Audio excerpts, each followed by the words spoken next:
said she had some Mexican work for her this week and Come on.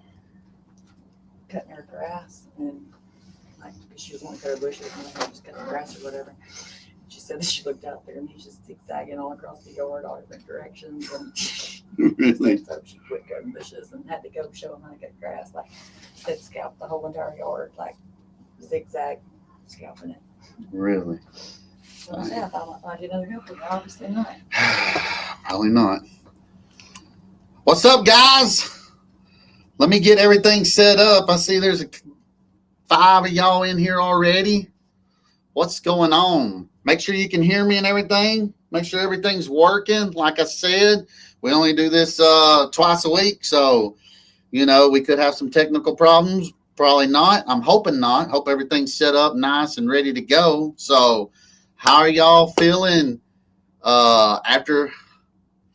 I had a rough week, guys. We had a bad week. It's been crazy.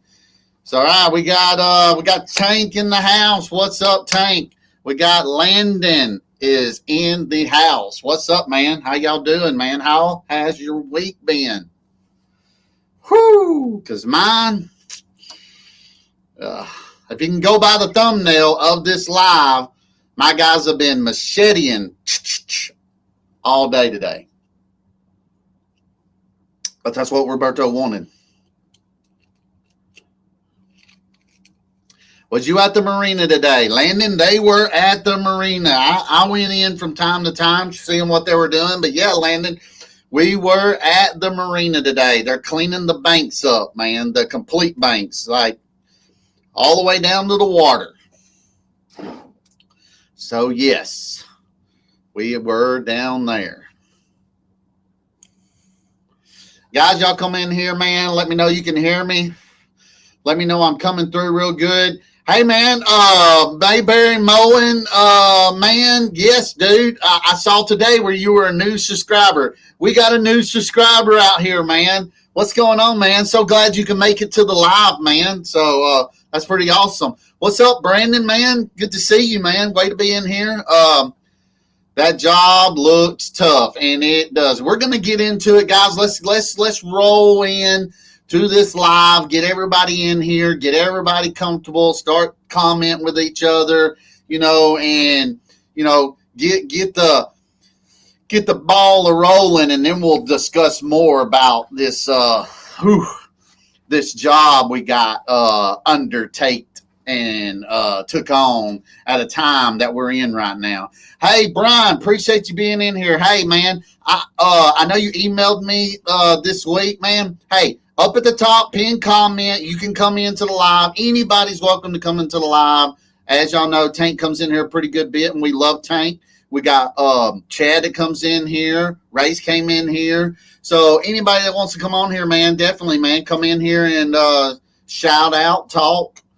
And, yeah, we'll because I don't know if that Van Green guy from Canada is going to come on here. I ain't heard a word from him. So if he was to pop in here and pop on, that's fine. But, Brian, you're more than welcome to pop on here and chat with us. I know you was trying to schedule it in, so you got some free time. You're going to be off this next week. So, yeah, man, if you want to come on in here, pop on in here. Like I said, the pin comments up at the top. And we'll get this thing started. So how was everybody's week, man? Put it in the comments. Let me know how your week went, how everything did. And guys, I want to let y'all know too. I bought the description. I only paid for the month right now because I was scared because we're doing Tuesday nights and Sunday nights, trying to get my head fixed and everything. Tuesday nights and Sunday nights. So we did I did an upgrade on StreamYard, and I'm actually in 1080p. I don't know if that's a difference in my view. Somebody can let me know if my picture quality is a little bit better than what it's been being, but I put the picture quality up a little bit from 720 to 1080p. And yeah, y'all just let me know what it looks like and everything. So let me see. We got some questions. We had a record week this week. I did 61 yards. Tank. That's what I'm talking about. That is getting it, dude. I'm going to be listening, but I'm playing video games. I hear you. Play your video games there, Landon. Let's see. Wow, 61. Tank's record with the money, too. He is hitting big, dude. Yep. It says, I had my youngest boy with me all week. He impressed me. He had to, man. 61 yards in 1 week. That's awesome. Yes. Record for maintenance only, Ray. I make more for landscaping, though. That's pretty good for maintenance, man. That's really good. That's what I'm talking about. That's awesome. Yeah, we've been killing it too, man. We've been my guys. Oh my gosh, they are getting after it. They are working their tail off. I went and worked, didn't do no filming on it because I'm just like, man, this time of year right now, and I'm doing these lives for you too. I ain't been doing a whole lot of videos like y'all see Ray do and, Doc and Chad and all them. I've kind of stepped away from the whole video thing here lately. But we get together on this Sunday night, and it's really great, really good. All right, welcome in here, guy. What's up, Brian? G'day, Lee. How are you? Good. Welcome in here, man. That's awesome. Thank you. I see it's daylight, like morning time there, ain't it? Yeah, it's 10 o'clock. 7 minutes past 10 in the morning. So I'm actually away at the moment. I've just taken a week off, so that's why I had a bit of time. So I was a bit wrecked after last week. I had 2 really big days on Tuesday and Wednesday, and normally when I have big days, I like to schedule them apart a little bit. So on both days, I had 3 hours of straight whippersnipping and the mowing. It's not the mowing, it's the trimming or whippersnipping. But I had them 2 days in a row. So I was, Hey, that's what we're going to learn tonight when we got you in here, Brian. We're going to learn Australian lingo. I think that would be good because whippersnapper, whippersnipper, all that, we don't hear a lot of that, and it's pretty cool, So I'm sure you got a lot of sayings that y'all say that we probably say totally different, Yeah, sure do. Now, I have to sometimes look things up when things are said. Yeah, I bet it's a lot from me, this old redneck. Well, the other one, and I know he's online, is Ray. Ray comes up with some beauty sometimes. Yeah, he does, man. He'll throw them words out there, and you're like, wait a minute. You have to go Google and look it up, and then you got to watch out because you don't know what Google's going to bring up when you're looking at them words and everything. You're like, whoa. Yeah, right. And sometimes, when you're you'll put comments and things, I sort of wonder, I hope that doesn't offend anybody. Do you know what I mean? It's just the lost in translation. Yeah. But it's good. It's enjoyable. So you are slowing down right now, right? So you're on the back end, right? Trying to. It's been a really mild winter, so I've been pretty much working a lot of. I've had a little bit of time off, when I went Irvins on tour, and I loved it in Sydney. So I went up to the rugby there, and then the week later I took 6 days off and went to Brisbane, which is it's an hour and 45-minute flight from Canberra in a jet. So that just gives you an idea of how far away it is. And so I went up there for 6 days, and I did some work last week, and then I thought, well, if I don't take 5 or 6 days off now, I think it's going to get really busy because, and I think our season might come in 2 to 4 weeks early, which is in August. And August is usually a really horrible winter month, but we'll just see. I know we've had more frosts in Yass, so that might keep a lid on things for a little while, but I think it'll really take off. And I've already got a full book. I can't take any more residential mowing on. And then all I want to do is just take on Ventrac work when I can fit it in. Yeah. I get it. That Ventrac that's been a game changer for you a little bit. It's been good. I think it's just a case of getting it out there as much as I can, so people know what it can do. And so when I look at my income, and I don't talk the actual numbers and stuff like that like other channels do. I just show what I do. But I think it earned around a third, 25 to 30% of my income this last season. So that's pretty good. I'm pretty happy with that. Of course, I didn't want it to fully take over. I want to do it slowly and build it up. And then at some stage in the future, I'll go out of that smaller residential stuff and stick to bigger stuff. And, as Ray and I have corresponded before, I want the machines to do all the work as I get older. Well, I think I'm already old. All right, look, we got Tar Heel came into it. What's up, Tar Heel? Good to see you again this week. Outlaw is our Outlaw Okie 74. What's up, man? Glad you're in here. Appreciate it. And Mayberry is a new subscriber for me, and he said we had a week from HEELL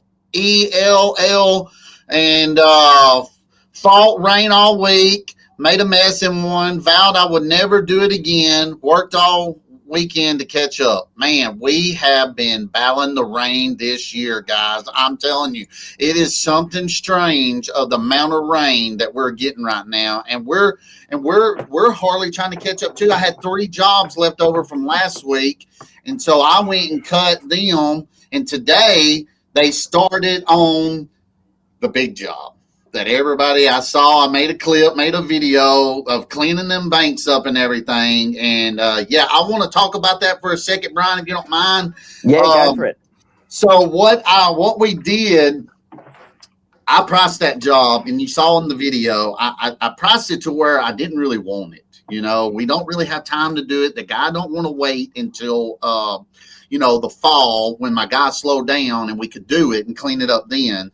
So guys, they went out there today. They had Mercedes and power tools and all that. They got half of it done in one day. Can you believe that? And they're going to do the other half in probably 2 Sundays from now. Because guess what, guys? I don't know if y'all do this or whatever. Roberto is going on vacation.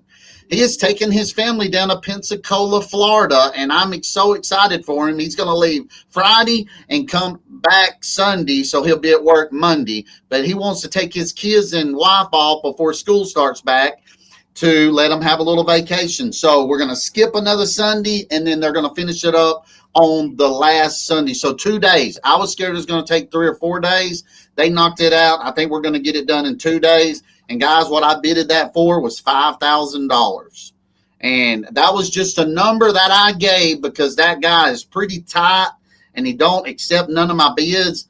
And I told my wife, I said, I'm going to hit him with 5,000 and just see what he says. He might tell me no, or can you negotiate that number? And I was going to tell him no.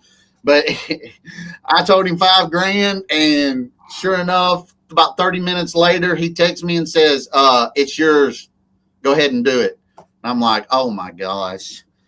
And I felt like a Ray a little bit, on the bid a little bit. But once my guys got out there and got done and getting to work today or whatever, they spent 11 hours out there, and they'll probably spend another 11 hours out there again.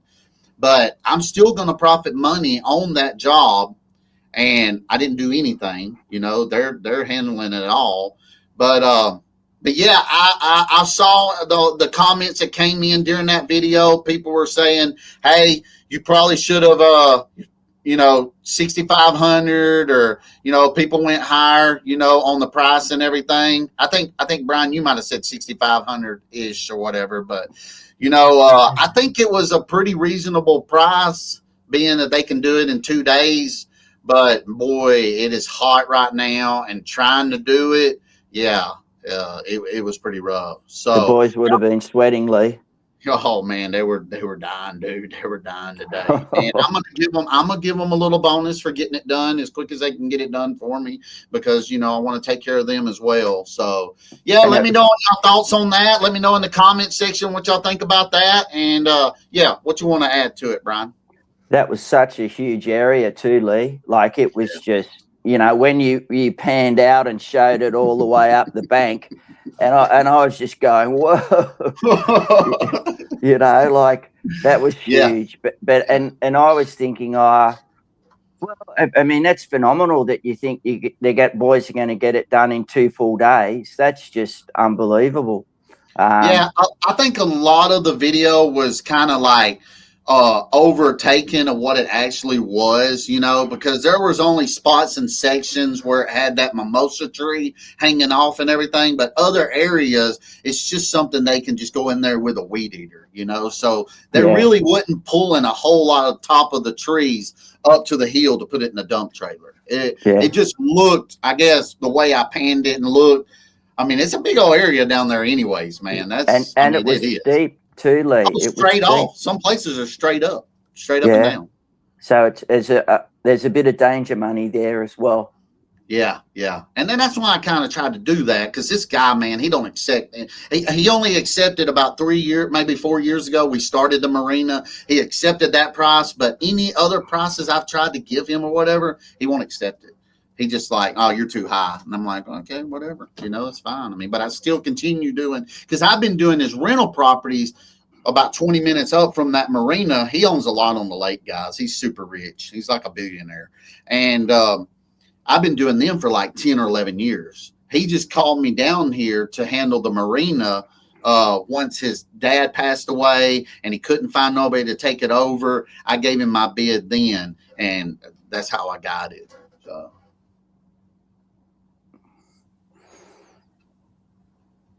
Somebody said, tell Roberto to swing through Georgia so we can chat. I don't know about that, Ray. I don't know. I have to keep him locked down. And no, he ain't going over to Georgia. He going straight down and then turn over into Florida and hit into a little bit of a Pensacola. So, yeah. Didn't the devil go down to Georgia? Yeah, the devil did go down to Georgia. Look at that. Coming from an Australia guy, guys. We don't send people over into Georgia, That's how that devil went down to Georgia. Lee, would I have been worth it to rent one of those side brush hogs that you can raise up? See, I don't know if it would go that far down. There were some places, man, it's probably 30 foot down, that drops down, and I don't think you got a boom. Plus, it's a lot of rocks and everything. It's too rocky. It would tear something up like crazy. How's it going? Just finished up my last yard of the day. Hey, that's what I'm talking about. Get them yards done to get ready for the next week and start all over again. So. All the rocks, the trees, brush growing through it makes it sketchy. It does. It makes it really sketchy to be in that and doing that. You are exactly right. So, 2 of my favorite people. Look at that. Look at that. Oh, Chad. Yeah. Let's see. That's because when they come to Georgia, they don't want to leave, Lee. Oh, okay. I don't know about that. I'll stay out of this rivalry, Lee. Yeah. You're gonna sit back for a minute and just stay out of it for a second. I got you. Yeah. You don't have no heat, or you don't have nothing in this part, right? There's nothing to you. Because you're all the way down in Australia, it doesn't matter, right? All I'll say is I'm in the deep, deep south. Oh yeah, the deep, deep south. See what Mary Jane said, Lee. He said, "What's up, Chad? Thanks for the info." I don't see what else he might have said. I'm going back and checking. I know he said he had a week from heck, so I know he said that, and we already talked about that. So Brian, how you been, man? Yeah, good. Like I said, it's been like my year was good. We had a bit of a dry spell so just to put everyone in the picture. December, January, February are our summer. So January through to about April was very dry. So things slowed down there, but our spring is officially September through to December, which was pretty good. But then what has happened is our winter has been quite mild. So I've been still working, not as busy as I normally would be, but still doing stuff. And and a lot of the mowing has been weeds. Like, I don't know if you have what's called cape weed or marshmallow weed and things like that. And that takes off in the winter to, so that when the spring happens, that flowers. So you just got to stay on top of it. Mm-hmm. But the problem with that is the cape weed and marsh, they're so moist inside, and it turns your deck, under your deck into porridge. So it's just a battle, and you just got to work through that. But I mean, and you got to raise and lower your deck depending on the height, and just so you can get things done.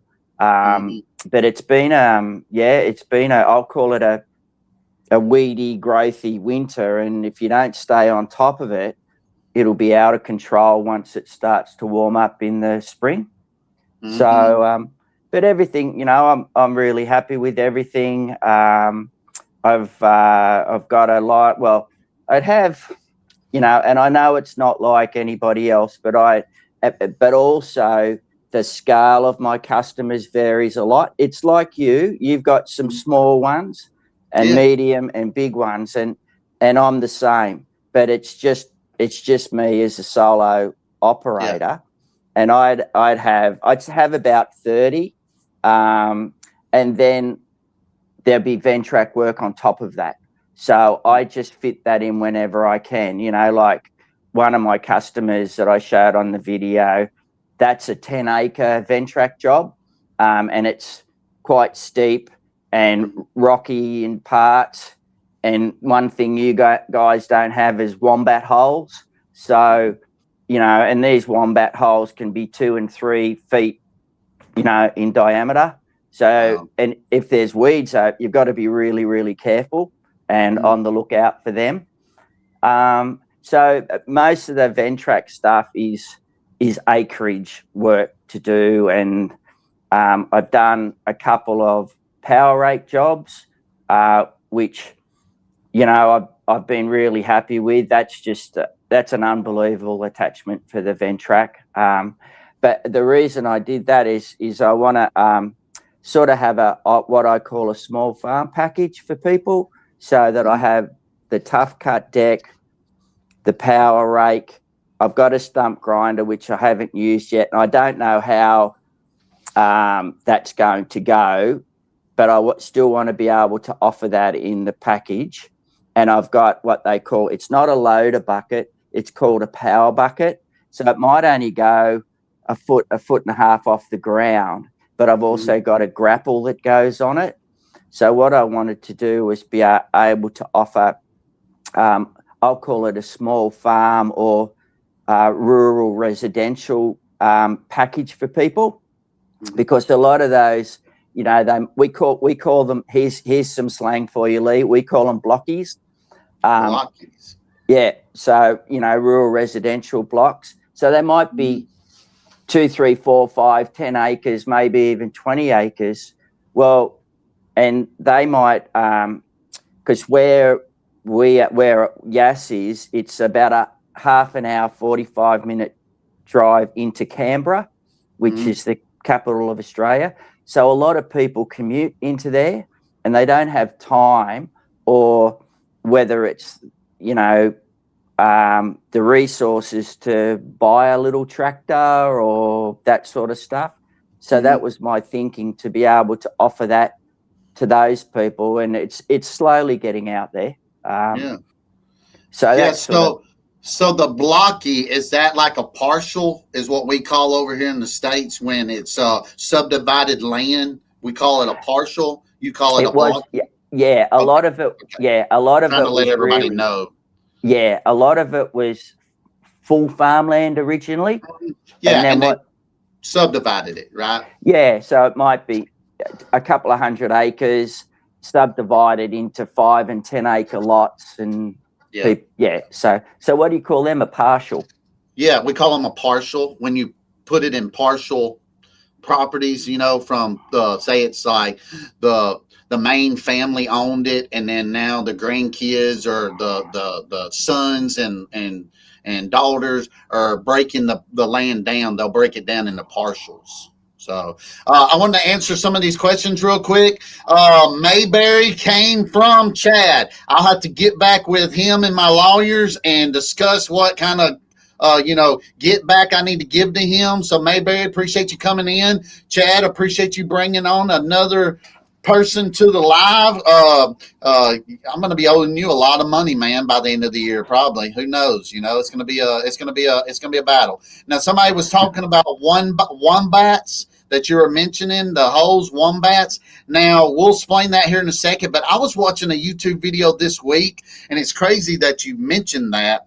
But the question was, what animal poops in cubes? Not circles, not longs, not nothing like that. They said it was a wombat. Is that true? I've never seen that. Okay. That was pretty messed up on a YouTube video I was watching then or whatever, because they were like, Right. it was a wombat. That We poops might in have cubes. we might have to Google that, Lee. I know. We might have to break that up and see what's going on. So yeah, somebody said partials. Yep, we got that.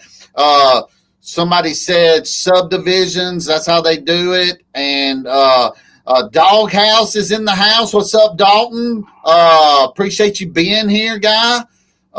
And Black Smoke Matters came up in here while we was doing all that talking. So appreciate Black Smoke being in the house.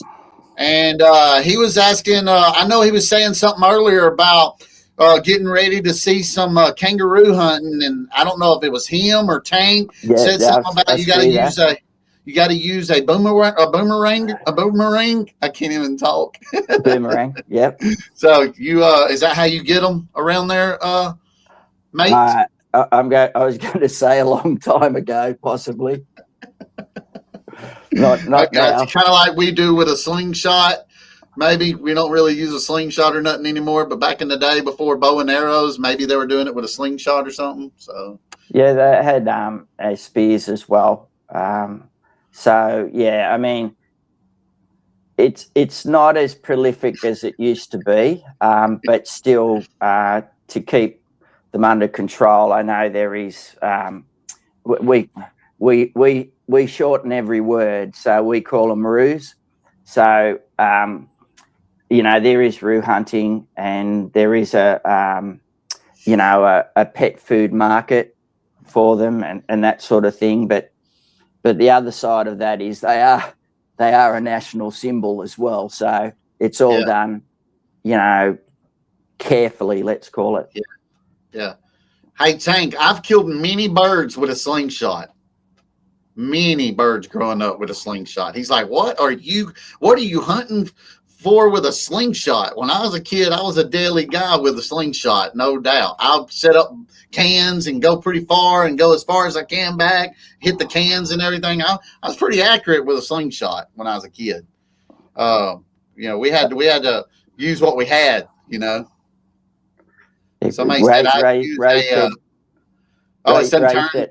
Oh, sorry. Go ahead. Ray said another slang word was porridge, which I think you guys call oatmeal. Okay. Yeah. Oatmeal, like we eat? Yep. Okay. And then he said, boy, get out of here, Tank. Come on, Tank.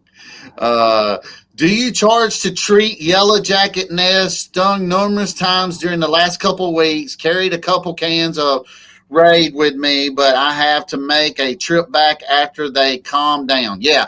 I don't charge anything extra, but if I see them and they calm down, I'll go back and pour gasoline in the hole because that will kill them. And you need to do it because they go in at night and they'll come back out during the day, and you know the vibration and the engine sound stirs them up like crazy. But yeah, Mayberry, I don't charge any extra for doing anything like that. I try to tell the customer, hey, you got a yellow jacket hole over there. You need to get fixed before we come back over here. You know, my guys got stung. You know, you need to fix that. So. We don't have yellow jackets, thank goodness, Lee. Oh, yeah, you better be glad because them things are the meanest things in the world. They don't care about nothing but trying to sting you and being mean. I was going to say they seem mean. Tank said, we don't eat oatmeal, we eat grits. Same here. I eat grits. I like grits. I don't care too much about oatmeal myself. Nighttime is when to kill them. Exactly right, Black Smoke. Let's see. My wife said, and there is some off-brand from Dollar General that does not work at all. She is right. We have bought some Yellow Jacket spray from Dollar General, and we went and tried to spray them, and all it did was make them even madder and sting the crap out of us even more. I think it boosted them up, gave them some energy. It didn't kill them; it gave them energy.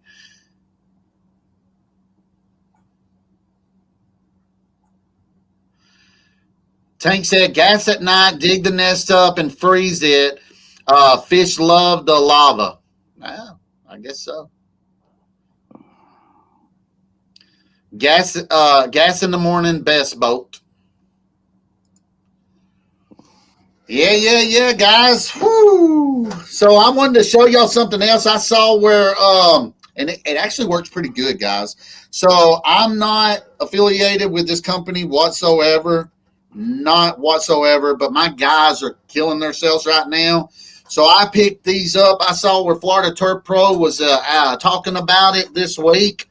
So I ordered some. I think they were like $30-something a piece. I got 3 of them, and it's them So Cool fans. And so you clip one on your belt, you clip the other one on your shirt, and then it blows air up into your shirt.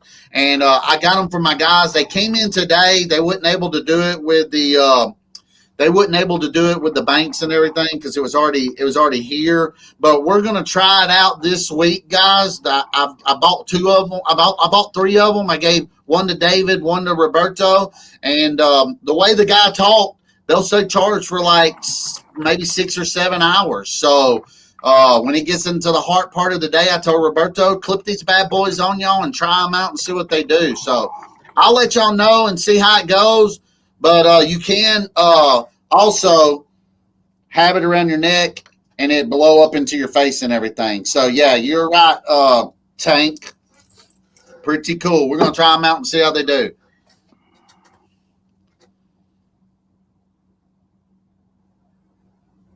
They look good, Lee. Yeah. How long does the battery last? I'm thinking. I mean, I hadn't really even read the instructions or nothing, so I couldn't tell you, Brian. But the guy was saying it was like he ran it for like 4 or 5 hours and it still had 80%. Oh, that's good. Oh, yeah. It'll do a full day then, hopefully. Probably do a full day is what I'm thinking. Okay. Somebody was saying, I think you messaged in there. What is y'all's native bee or whatever? So y'all have European waltz or what? Well, we've just got. I know there are some. I think all ours are just native bees, so they're pretty subdued compared to. Are they European bees or something like that? But we do have a few wasps here and there. Luckily, I haven't, other than being stung on my front porch by some, those paper wasps that make those big papery. Oh, that's hornets. Yeah. Talking about a hornet? I don't know if we have hornets here. I've never really seen them. It's I like know a you. cocoon. It's like a cocoon they make. No, Oh, not okay. like I've seen them on YouTube. Like they're like they Yeah, make it sort of mud and stuff, yeah. don't they? And they Yeah, got a no, little this was. hole at the bottom. Yeah. Yeah, no, I've seen them. They're vicious, and Yeah. You don't want stung by one of but them. we've got they're like we call them paper wasp because their nest is sort of papery, and it's it's not.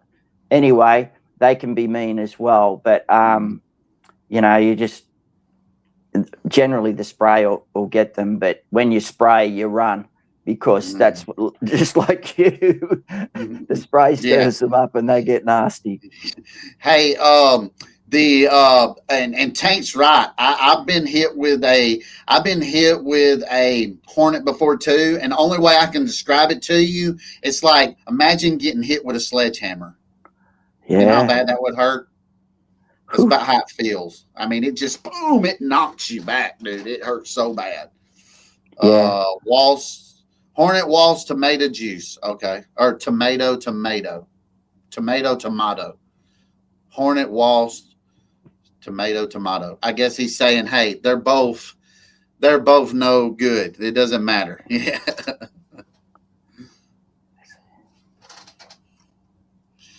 We got dirt daubers. Yeah, the dirt daubers, what you find in all cars and old pieces of stuff. They make like a dirt. You saw them, hadn't you? You heard of them before? They're black. Brian. Dirt daubers. I've never heard of them. Oh well, they make like a dirt. Like they'll make look like welds. It looks like beads of whales all stacked on top of each other, and they get in there and hide. But I've never been stung by a dirt dauber, never. So I can fly. They can fly around me all they want. I've never been stung by one. So Yellow Jacket chased me all around, bagged the truck, and stung me in the truck. Yeah, Yellow Jackets are vicious, man. They are vicious. They say they don't, Ray. I don't take any chances. Okay. I've never been stung by one either. So, Chad said he would love to see you square up to a kangaroo. Chad, it ain't going to happen. Give it a right hook.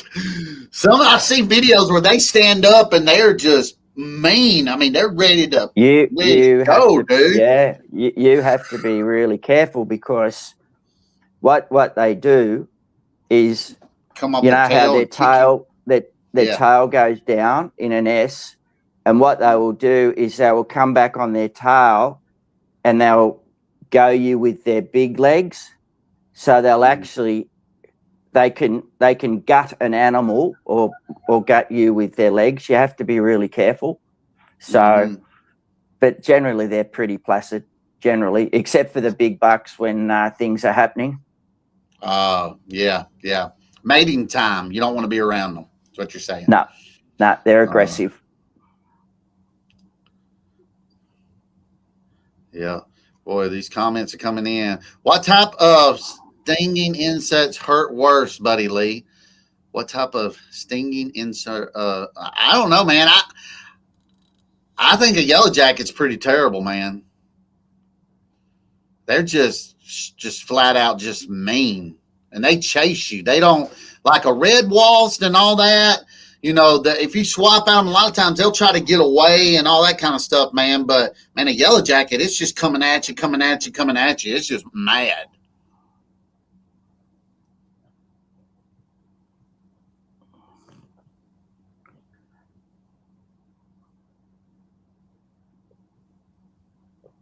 Oh, a cow ant. Yeah, I've seen a bunch of cow ants, but I've never been bit by one of them. Or that's the big ants. It's like red and black. It's like we have really fat. Y'all got a bunch of them. We've got bull ants. Yep. Yeah. And they'd be, like an inch to inch and a quarter or something like that big, and they've got the huge pincers. So you have to be careful. And I think we've also got I think they're in Queensland, the fire ants, and I haven't run into them, thank goodness, but they're not good either.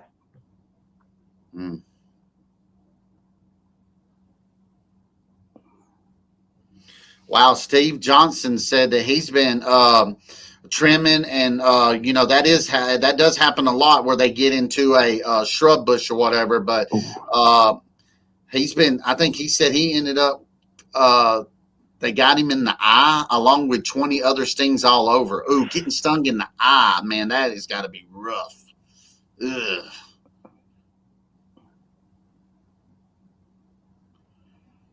I've heard of bullet ants are the most powerful bite in the world. They say it. They say the most deadliest spider in the world is a granddaddy longleg, but its mouth ain't big enough to bite you. They said they're the most poisonous ones, but their mouth ain't big enough to bite you. Look at us. We're just getting into all this. It's all happening, Lee. It's all happening, man. These these lives can go from one thing to another and then switch back over to the other side. Hey, you got to have your head on a swivel there, Brian, when you're in these lives. You got to be moving and grooving and getting what you're doing. I've got my phone here, which we're talking on, and then I'm turning to my left to see the chat just so I can try and keep up with it. So you're right.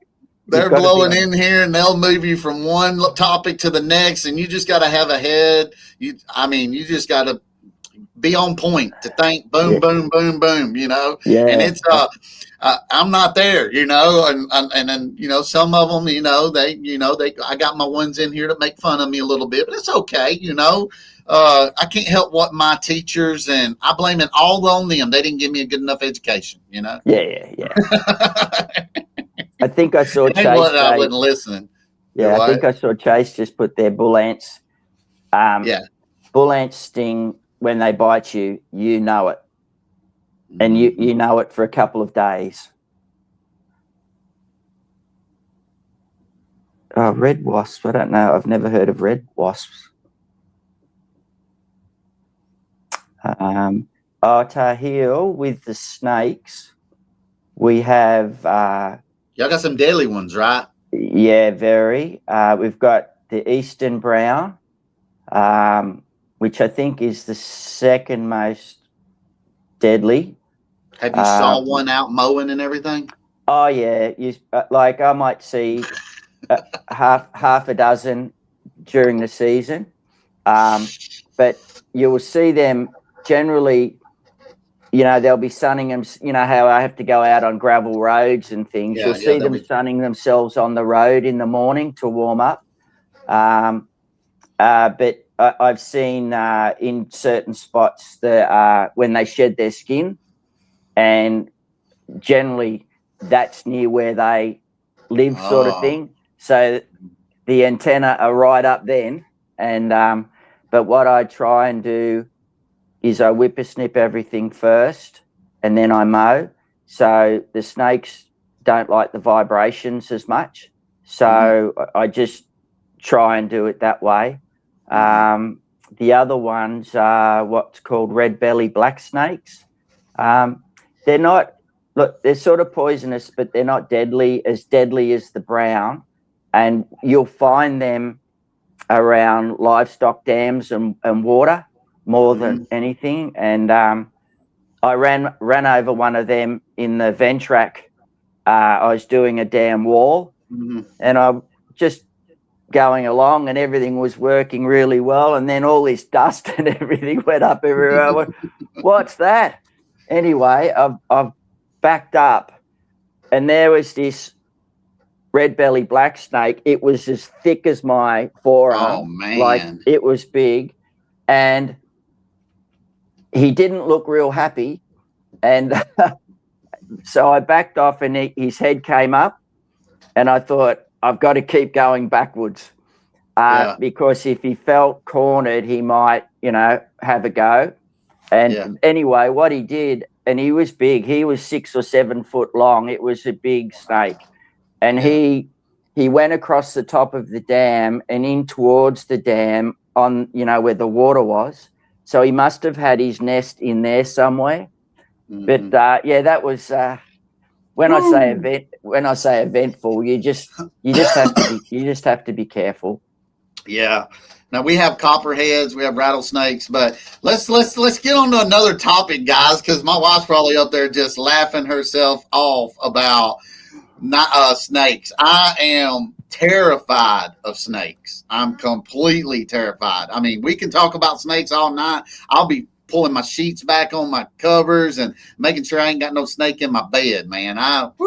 Snakes get me, man. Whew. Lee, they're not everywhere, but Yeah. you know, they're not down the street and things like that. But a lot of snakes are on that, you know, in the rural and farm areas, and sometimes on that, you know, that rural and urban fringe, if that makes sense. And they'll also be where the food is. Yeah. Oh yeah. Yeah. No, I get it. Yeah, we get some pretty nasty ones around here at our house, man. Like we killed a copperhead. It was way back several years, but it was 6 inches from being a state record. Wow.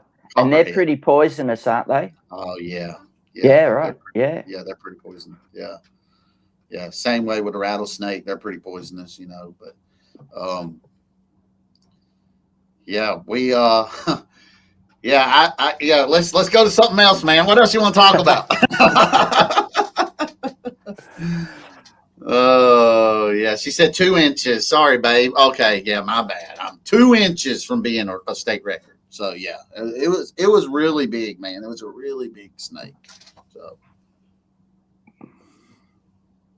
yeah, I guess if you want me to, just let everyone know how I started, I guess. Yeah. Start back at the beginning and let's chat a little bit. Yeah, so I started sort of during COVID. Okay. I was turning, like, I'm 63 now. I was 57 going on 58, and COVID was a bit crazy in Australia because there were a lot of restrictions and lockdowns, and I was working in a bank, which is the second largest bank in Australia, as an agribusiness manager. So I'd been working with them for, well, it was just under 20 years I've been working with them. But with COVID and working from home, it had become a lot more intense, you know, and you're basically working at your computer 12 hours a day. And I thought, this isn't, you know, and I sort of was thinking, well, I think I've done my time. And I was just looking around, and I, you know, like I think we all did in COVID, you know, finding things to do. And I was looking at stuff on YouTube. YouTube was starting to come into a bit more prominence, and I saw these crazy guys on YouTube doing mowing and all this sort of thing, and I thought, yeah, that's something I could do. And in Australia, well, in New South Wales, which is our state, mowing and gardening were what they call designated work. So you could actually get out and do it. And so I thought I'll give that a go. And I got my business number. I don't know what you call that in the US, but, you know, to register your business. Working in the bank, I opened up my own account, a business account and everything. And I just started with maybe half a dozen customers. I was still working in the bank. So that was sort of the end of 19, I think, into 20. It might have been 2021. And then in September 21, I thought I took long service leave. So I could take 4 months long service leave. And then I took a month's annual leave. So that gave me 5 months. So from the spring into the early summer to have a real crack at it. And it just went berserk. It went ballistic. And I was getting, I don't know, 10 and 20 phone calls a week. But I was booked out so quickly. And I thought, righto, well, this is going to work. And it did. and I decided to fully retire from the bank at the end of January 22. And here we are today. I started off with, I had my old Honda Buffalo, which is 30 years old, little push mower. Yeah. I thought, righto, I had enough behind me. I said, I'll allocate this amount of money to start it up and buy a trailer. I bought my little Bobcat ZT 2000, 42 inch, and, you know, whippers. So I bought 2 steel combi, you know, the engine part of it and the attachments like the blower and the whippersnipper head and the hedger and the edger. And I had a lot of other stuff that you know, when you get a bit old, you got all your tools and this and that. And I just went in and gave it a go. But I'd learnt a lot from, you know, in those early days, Doc, and watching Ray, Randall as well. I learned a lot from them on techniques and how to do things. And my aim was always to, from my perspective, just get better and better at what I did, but also do it better than the other guys.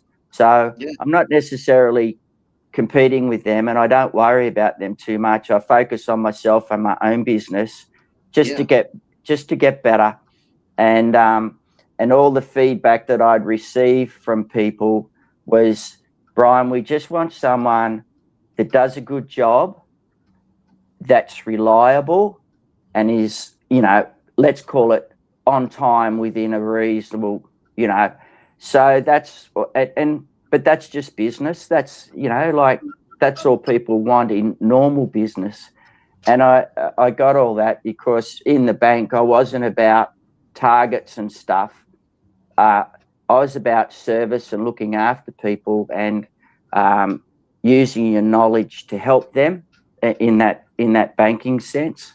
So it was easy to transfer that. And then ultimately it was just getting myself into physical shape to be able to do it, because it's a tough job physically. And as you get older, it gets tougher. And, you know, there are times when I have in my schedule where I have, sometimes if it's been a tough day, I'll have the next morning off, or I'll work in the morning and have the afternoon off just to recover the body a bit. It's a bit like an athlete, isn't it? An athlete can't be at 100% all the time. So you've got to pull back a bit sometime. Yeah. And then, so it sounds like I'm going to pause right there so I can catch up and try to kind of interview a little bit of it. So it kind of seems that you, when you started in COVID and all that, you kind of found a niche because you were getting 10 to 20 calls a week. So what my question is, was there a lot of people doing it around your area? Because your route is pretty good probably? I look at it now, and I reckon there would have been anywhere. So, I mean, I did my research a bit, you know, and you have to, you know, to check out who's in the area and getting on Google and whatever. And I think there was somewhere between maybe 5 to 10. And just remember, Yass is only a small place in relative terms. So Yass is the town is 7,000 people. Okay. But the shire, I think you guys call it the county, might be 20,000. But then you've got Canberra, which is, say, 45-minute drive away, 50 kilometres, which would be 30 miles for you. Well, that's 500,000 people. So there is a bit of overlap there. So, but now I think there's anywhere from 10 to 20 in and around Yass. So it's a lot. When I say more competitive, I've just noticed, you know, there's a few more. I mean, I've helped 1 or 2 guys get started with certain things. So I'm glad I'm not starting now because I think it would be tougher. So I'm glad I started then, and it might be just a little bit of beginner's luck with that. But the other thing that did happen, Lee, was when I in that January where I retired and was still mowing, a big lawn mowing business basically shut up shop. Oh, They texted all their customers. So this is in the height of the season. They text and emailed their customers and said, we're no longer in business. So in January and February, I'd gone back to September getting 10 to 20 calls a week, and all I could do was say, sorry, I'm booked out. Yeah, yeah. So, but I think, you know, the business is out there, and I'm really happy where I am, and has you know, it progressively grown since COVID? Like every year you're making more, so like your business is still growing far as money wise and all that. I just want to keep plateaued out.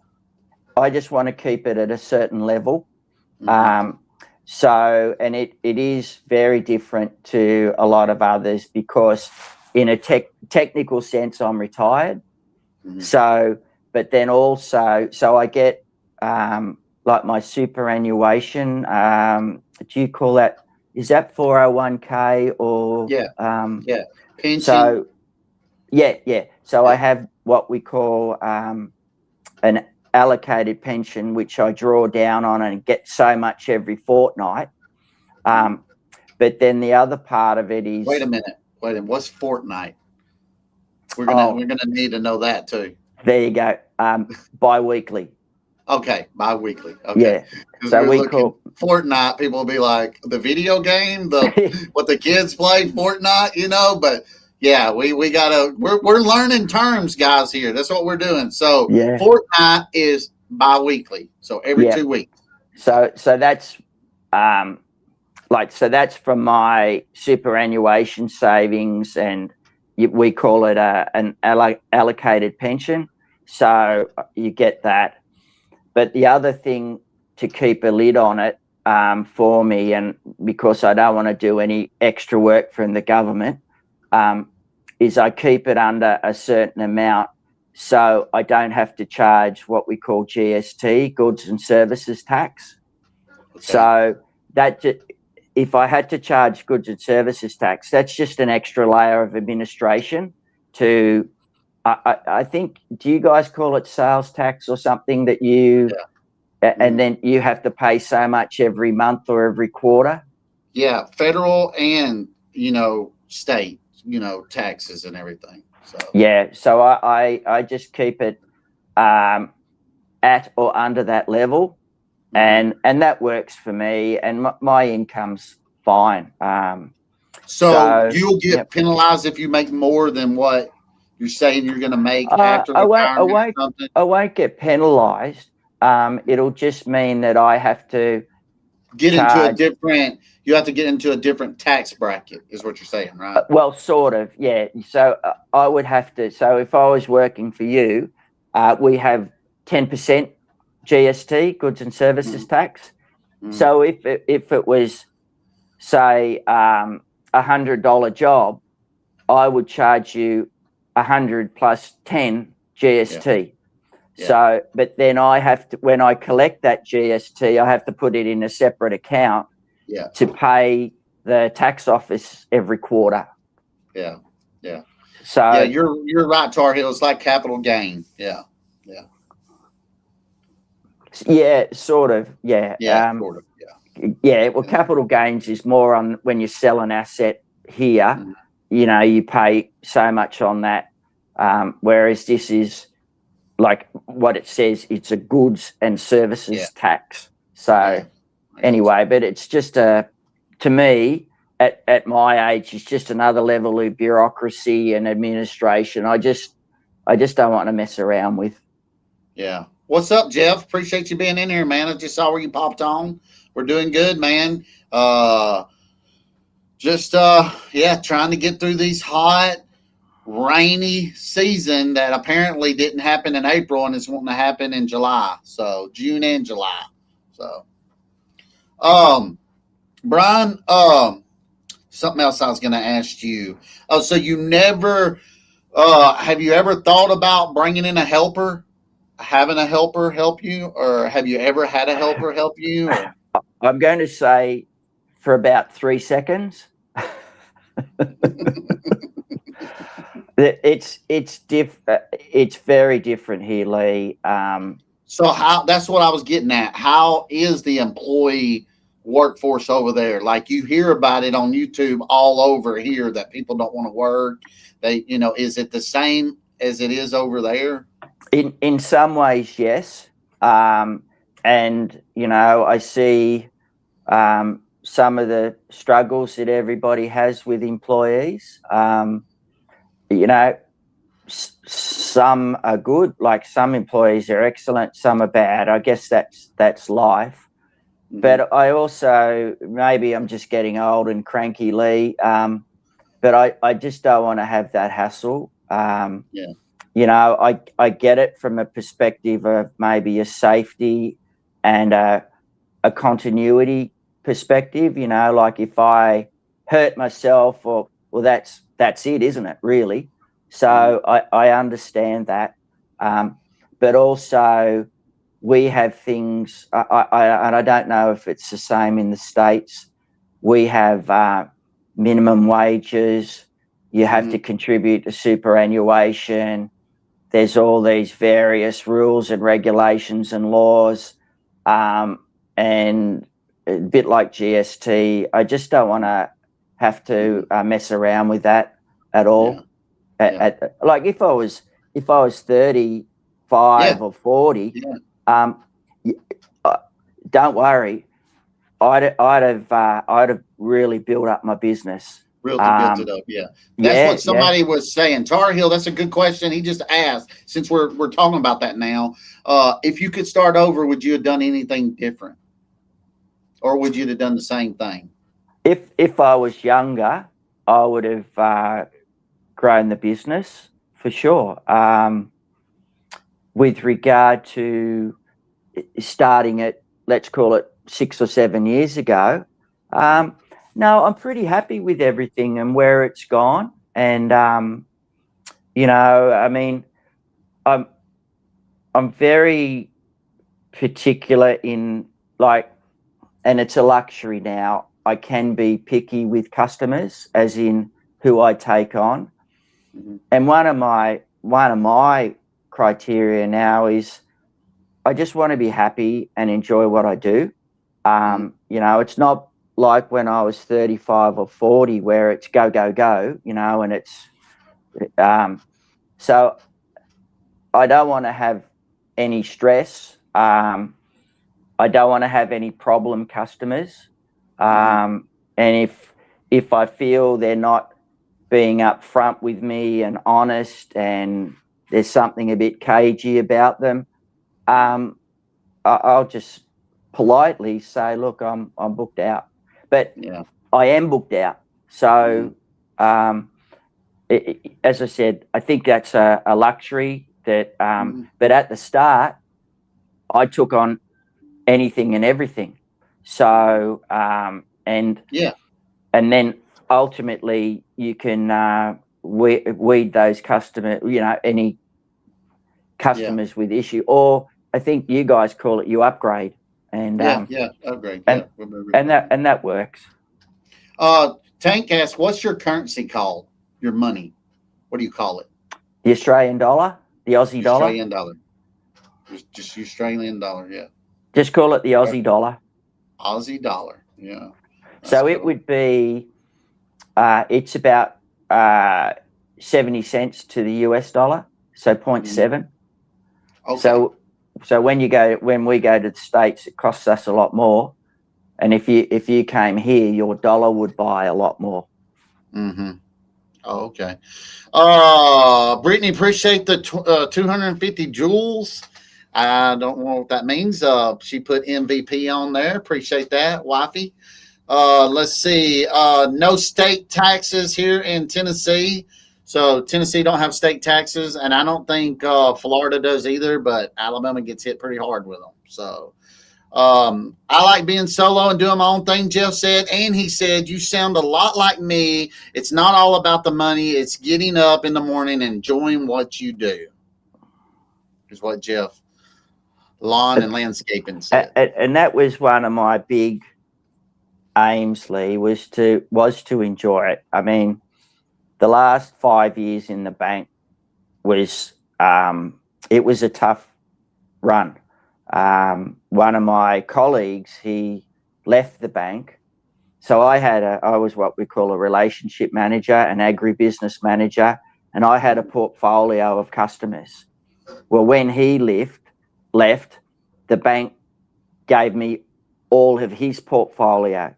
So my workload didn't double, it trebled.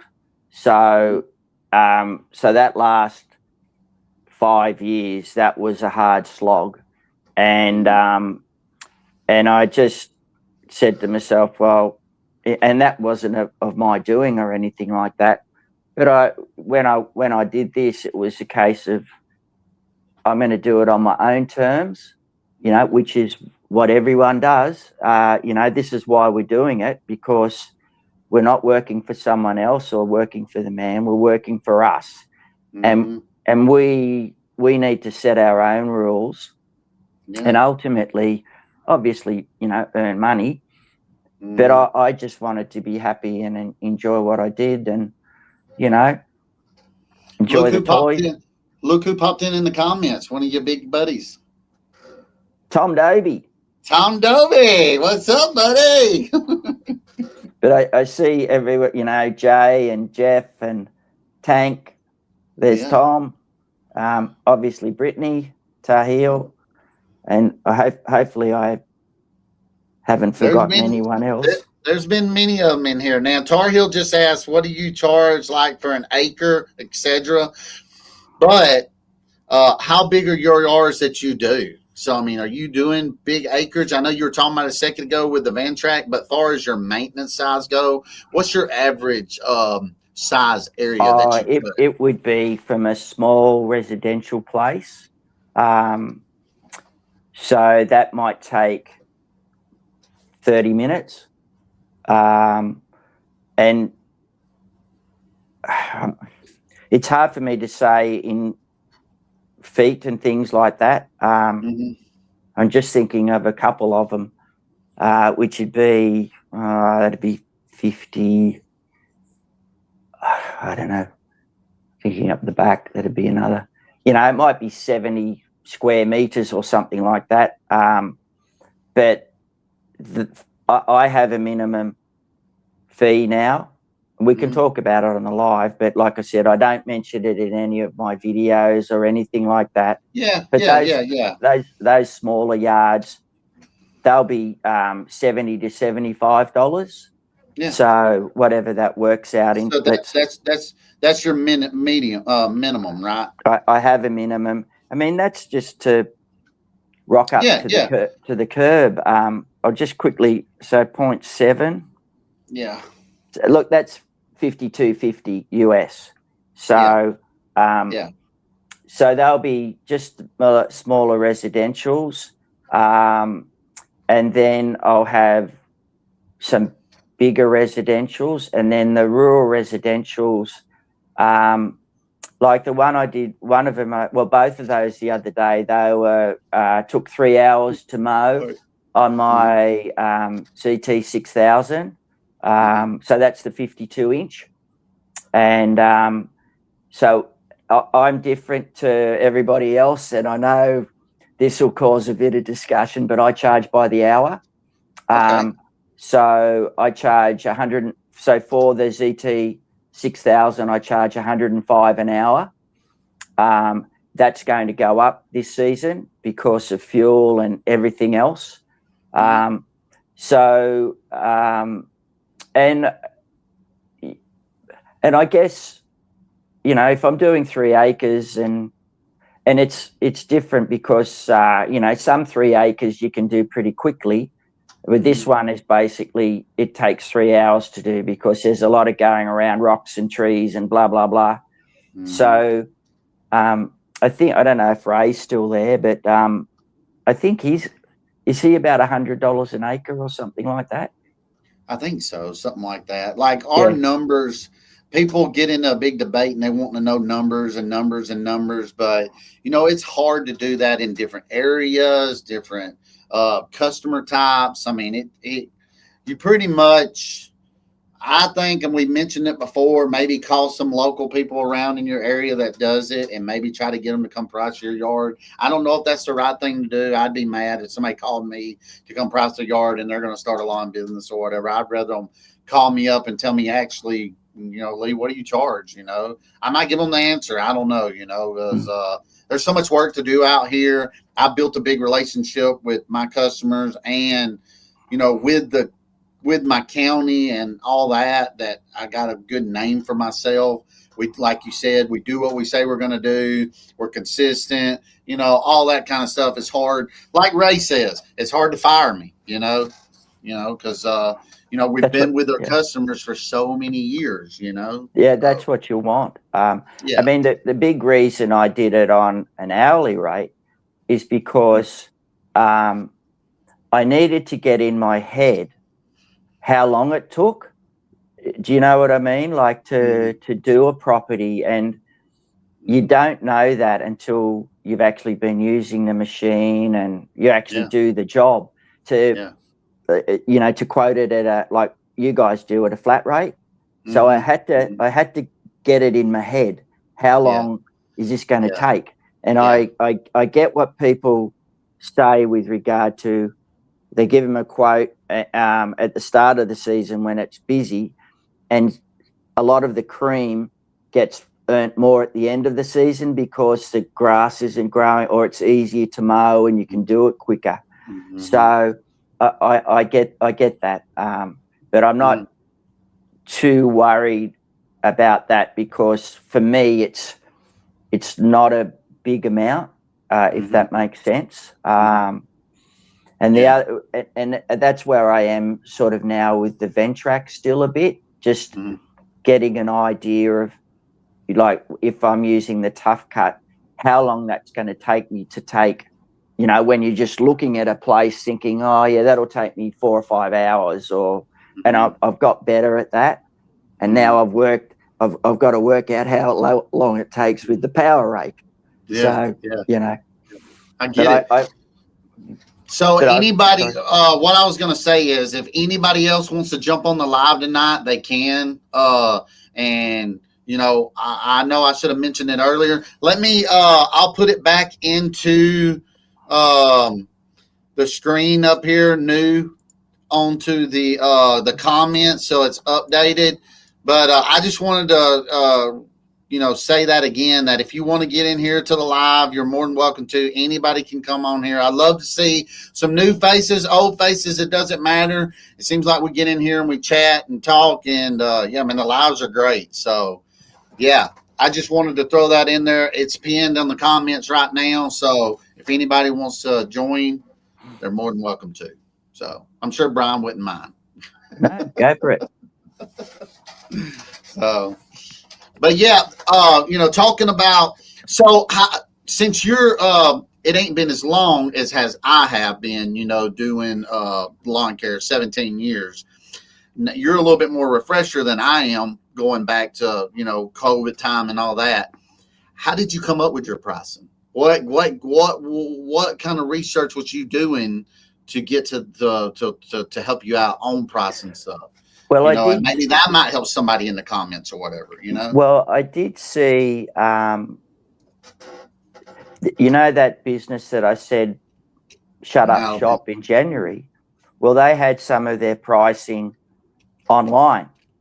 So I actually had a look at that and thought, okay, that gives me an idea. They had, I think they did have some hourly rates, but then they also had a monthly package, which they offered. So I thought, all right, well, that seems reasonable.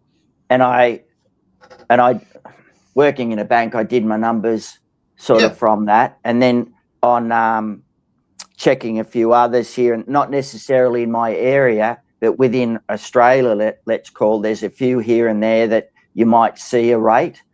And I thought, well, I can do that. That works if I do this many hours a week and all that sort of stuff. And I thought, right, well, I went with that. And it's surprising. A lot of customers had a fair idea what was going on as well. And, the feedback you got was, yeah, that works. That's on the money. But what I've been doing in the last couple of years is just edging it up a little bit, just not a lot, but I think, and it would be like you, Lee, and a lot of other very experienced people. You need to price it to your value, but then also what the market will stand. And every market's different, but I think you need to price it to your value and what you can offer. Like, there you are, what are you, 17, 18 years, you're super experienced at what you do, you've got great employees. Well, that's got to have a value. And I think, and hopefully, with what you do and the quality of work, that sets you above the other guys. It does. Sometimes that's difficult, I know. But people see it out there. They see it out there every day. They might drive down the road and see our guys down in a ditch that's been raining, and they're weeding it out. While a lot of other lawn care companies, they leave it until it dries and get it next time. We want to try to get everything, cleaned up. I've had people follow me and take a photo of the sign on my patrol, so they can ring me. And I might be working on a Saturday or a Sunday, because they say, well, he works. Yeah. And they they're like, heck, he's out here grinding and getting it. He's probably pretty dependable, if he's having to come out on the weekends possibly to catch up from all the rain we had this week. And I saw it today. I had to run out in town and buy them machetes for my guys and a file, so they can keep them sharp, because we didn't have any. I gave him the chainsaw. I gave him the chainsaw, the little small chainsaw, and the pole saw, and some loppers, just some cutters, And Roberto's like, hey, man, if we had some machetes, man, we'd be knocking this stuff down. I was I'll go to town and grab some. How did the store look at you when you bought the machetes? Well, it's probably pretty normal where I'm at. Right. I don't know what it's like in your area or whatever, but people are buying the weirdest things. And, there's a place downtown. It's an old store or whatever, but you can buy tannerite, like dynamite. Right. Okay. And I think a lot of stores sell it nowadays. I'm if I'm not mistaken, I think Walmart might sell tannerite or something now. Which is the craziest thing ever. That's daggum dynamite. Yeah. Tahil said, "Have you had any nightmare customers?" Yeah. If so, no, I don't think so. No, I haven't.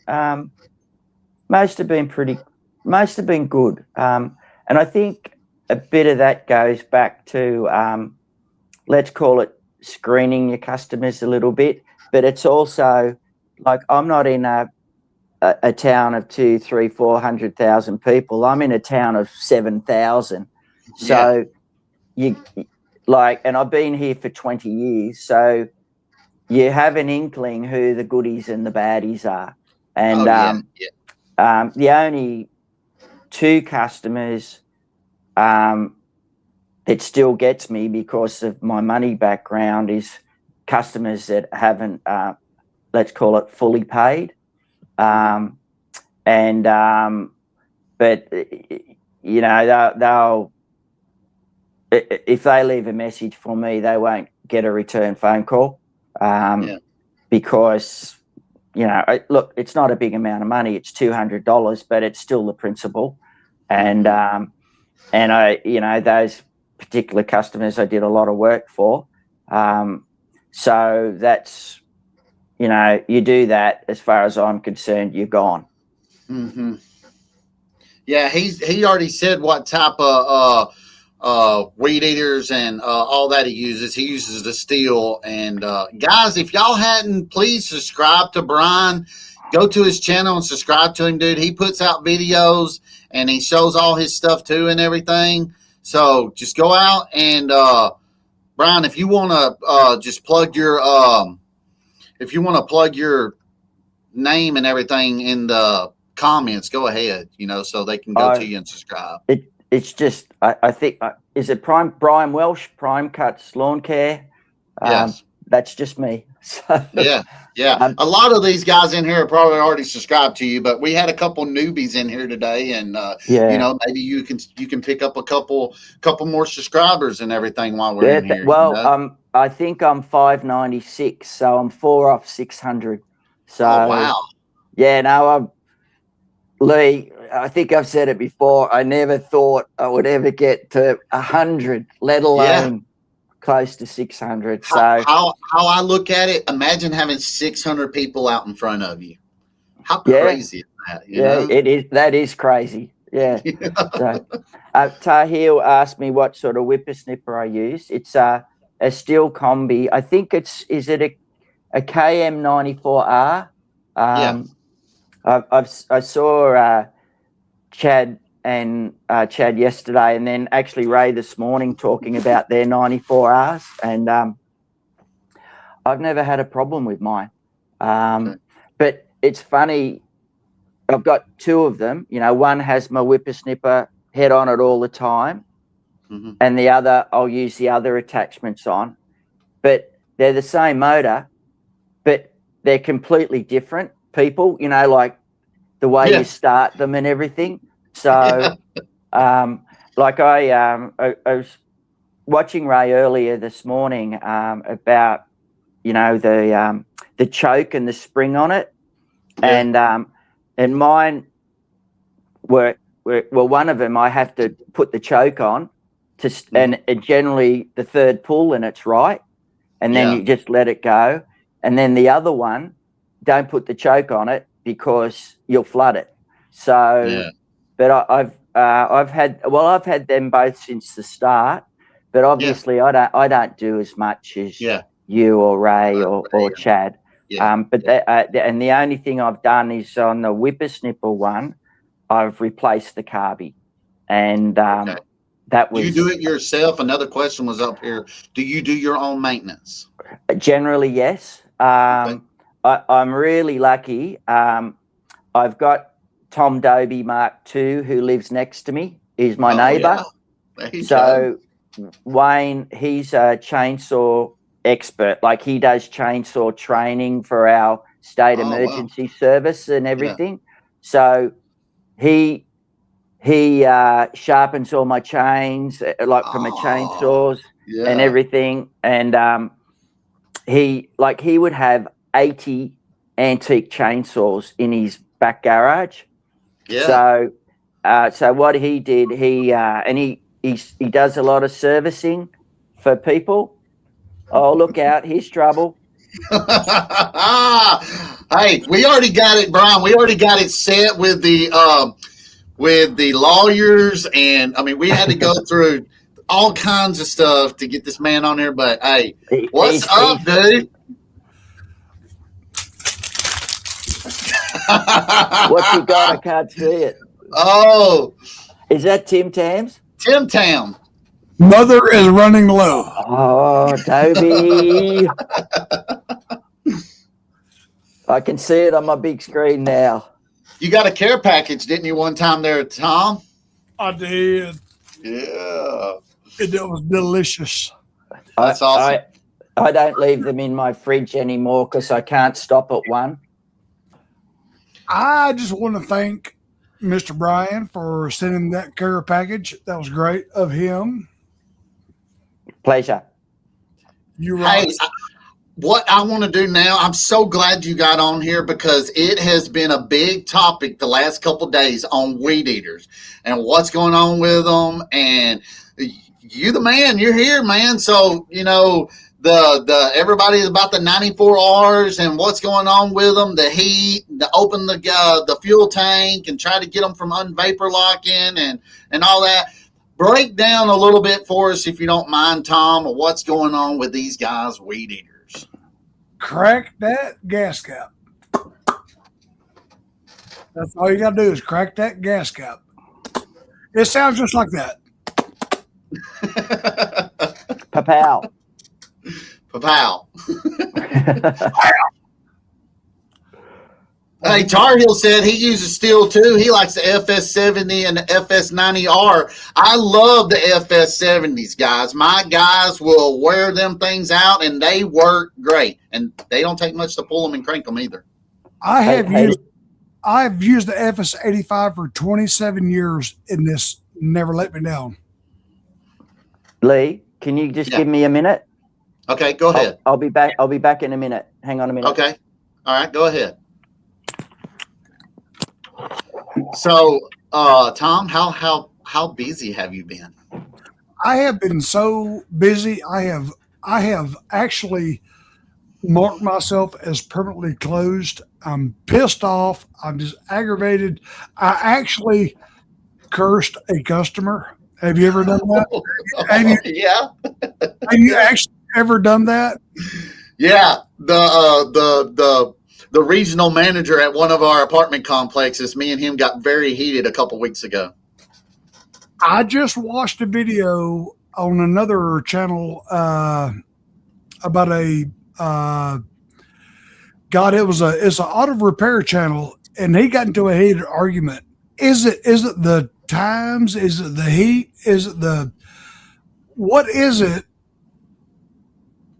I mean, I tore all the signs off the front of my garage. I marked myself closed, dude. It's just stupid. It's stupid. I'm so busy, and I'm just done. Yeah. Customers are always right though, Tom. Oh yeah. in their eyes. But yeah. I just wanted to come on because I haven't been on the live stream with Brian Welsh in a while. Yeah. No. Well, I appreciate you coming in, man. I really do, man. I appreciate you coming in. And the lives are doing good on Sunday nights, man. When are you and Doc gonna do y'all's lives? When y'all gonna start back up on them? I doubt we'll ever do one again. I doubt it. Wow. It costs too much money, Lee. Oh, no. It'd be some very serious contractual arrangements, I think. That's got to be what it is. It's a contractual arrangements. Ow! All right. Tom, a lot of people are saying it's the heat. The heat is what you make it crazy about your customers. It really and truly is the damn heat. They'll call you on the phone. Well, I need a price on this. Well, I can't give you a price. I can't pull a price out of the air. Bring it to me. I'll diagnose it and tell you what you need for free. I won't charge you. But they still want to argue, and I went off on a customer the other day, and I ain't proud of that. And that's when I decided to, you know what? I'm backing down. I'm just a retired guy in the backyard garage. That's all I am. That's all I am. Yeah. Just enjoy it, Tom. Enjoy life. Yeah. I don't have if I was in my 20s and 30s, if I have a wife and the kids to feed, if I have a mortgage, if I had a storefront, I'm just done. I'm just done. Yeah. I get it, man. We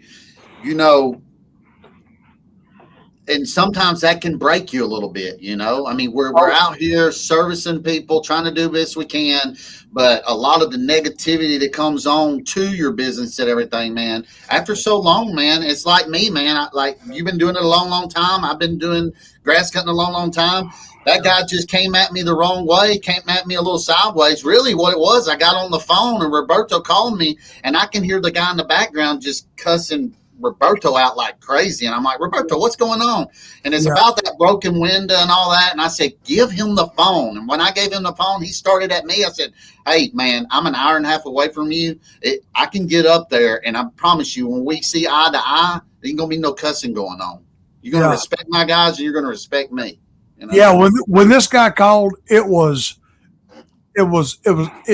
escalated and then escalated and then escalated.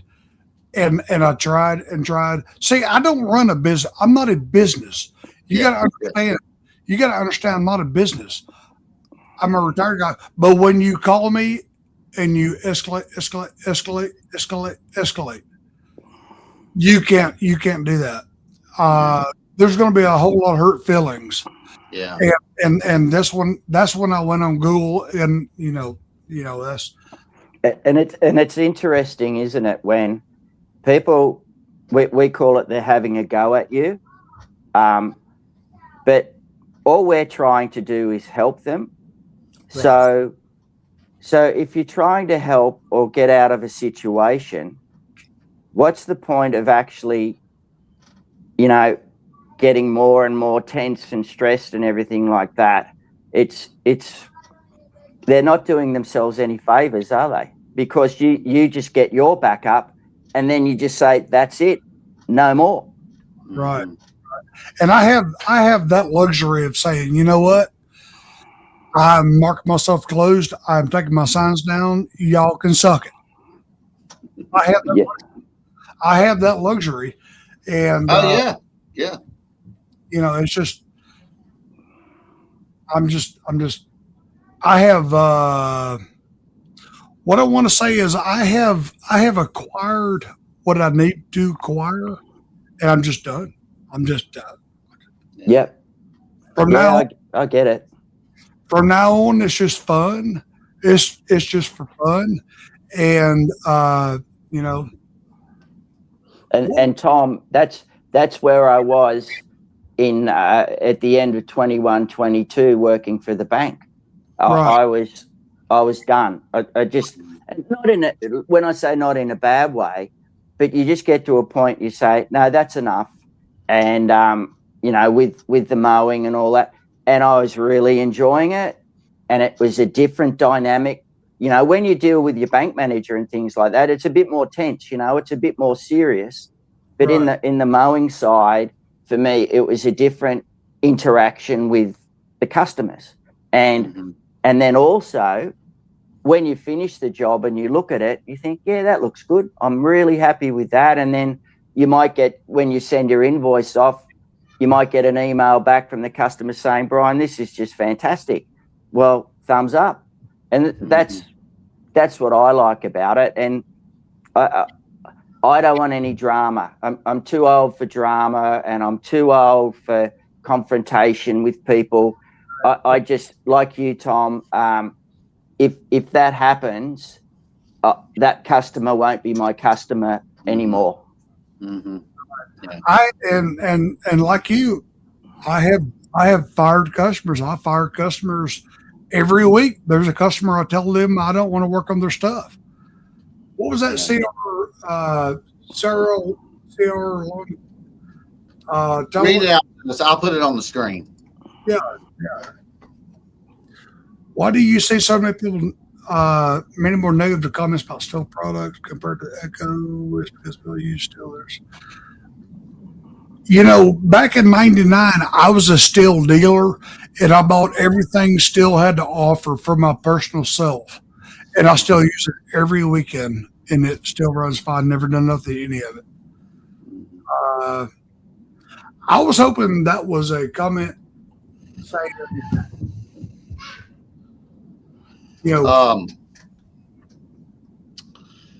somebody said you need some of that New York attitude to help with your customers. Jay Myers, he's from New York. He said you need some of that attitude to help out. Yeah. And Tom, let's go fishing. Yeah. I like that. But I get what you're saying, Tom. I get completely, because I ain't there yet. I'm not y'all's age is what I'm getting at. I'm still young putt considered. I mean, I'm 41 years old, but I get into sometimes with some of these customers, and my wife's like, "You need to chill out a little bit," and I'm like, "No, I'm fed up with them." I mean, I get to a point. I get what y'all are saying. To a sense that you've been doing it so long. You got, majority of my customers are great. There's going to be that slim few that are just going to get on my nerves every year or whatever, and then I just have to drop them and reestablish more new customers or whatever. I mean, it's like that in every business. Every day, I got to where every morning when I go up to the shop, I open up my YouTube, and I'm like, okay, I got to look at the YouTube comments. And I dread it because I have to block so many people. I have to making nasty comments, and with a big channel you have to do that. And people are nasty. Mm-hmm. 99% of the time, they're supportive. If you're anything less than supportive on a comment, great. Like, heart, I'll give a comment. Thank you. Love you. There are so many negative comments that you just have to block them from your channel. See you, Jeff. Hope you have a great week. Get after it and get everything done. But yeah, man, I get that, man. I'm only like 667, 668 subscribers. That's something I want, I don't know either, why my channel don't blow up. Why ain't it good? Maybe I'm not consistent enough, which I was for a very, very long time, but I get aggravated like you're saying with it. I'm like, what? I mean, what's the point of the videos, You are just before blowing up. Mm-hmm. You are exactly where I was, and you will see. Give it a year or two, and you will be a big channel. Mm-hmm. You'll be, just like Brian. All you got to do is give the effort. Mm-hmm. Yeah. Terry and Brandon, they kind of brought me up, and they said, "Hey, let's get this guy monetized." They did a live stream on it. You can still watch the live stream, and I'm losing my voice again. I'm just so busy all day long. And I didn't want to come on here and ruin, Brian Lee's dream. No. Because you guys are talking some good stuff. I just wanted to poke myself up in here and say, Brian, thank you. No, you're welcome to stay, man. Stay in here, man. I appreciate you being in here. As long as you want to stay or whatever. I know everybody's got work the next day and all that, and I do these lives on Sunday night. I've started putting them up. I've started doing some on Tuesday nights too for the people that can't make it on Sunday night, because I get it, man. We're getting prepared for the next week. We're getting our maintenance done. We're trying to roll in here and spend some time with our family, to get ready for the next week and everything. I get it. I mean, that's just how I designed this live, and it's kind of done. It's done pretty well, since we've been doing it. And I'll give you this, Tom. You and Doc, I got the utmost respect, because you are setting yourself on a time every week to be there and talk to people, even if it's for an hour and a half, whatever, but you are on call in a sense, right, every day for that. And Lee, it's, like I have, when I say ups and downs with regard to putting videos on a bit too, and I sort of think, well, particularly when I'm busy, I don't have time to do a video. So I try and put out at least one a week if I can, Mhm. sometimes more every 3 or 4 days. But Mhm. there are other times when, I don't know, I just get a bad attitude and I think I can't do this. You know, I've got to. Yeah.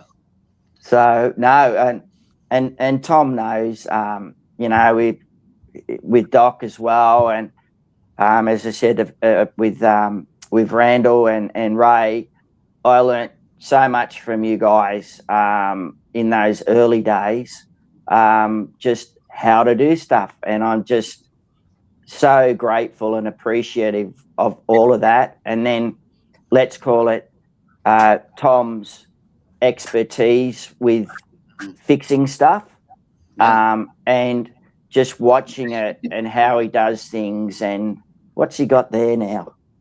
Oh, look A out. kangaroo. Yeah, but it's a lot that you have to be involved in, and I want Tom to talk about that, you know, because y'all did a live for a long time. You know, y'all always said it. So. We've been doing live streams for years. Live streams, in my opinion, do not help your channel. It will bring the community together. Mhm. I'm going to have this little book. Yeah, like a parrot. Tell them you can do live streams every week. It's not going to help you as much as being consistent in videos. Mhm. You got to do videos. You have to be consistent. Monday, Wednesdays, and Fridays at 5:00. You got to do videos. I got you.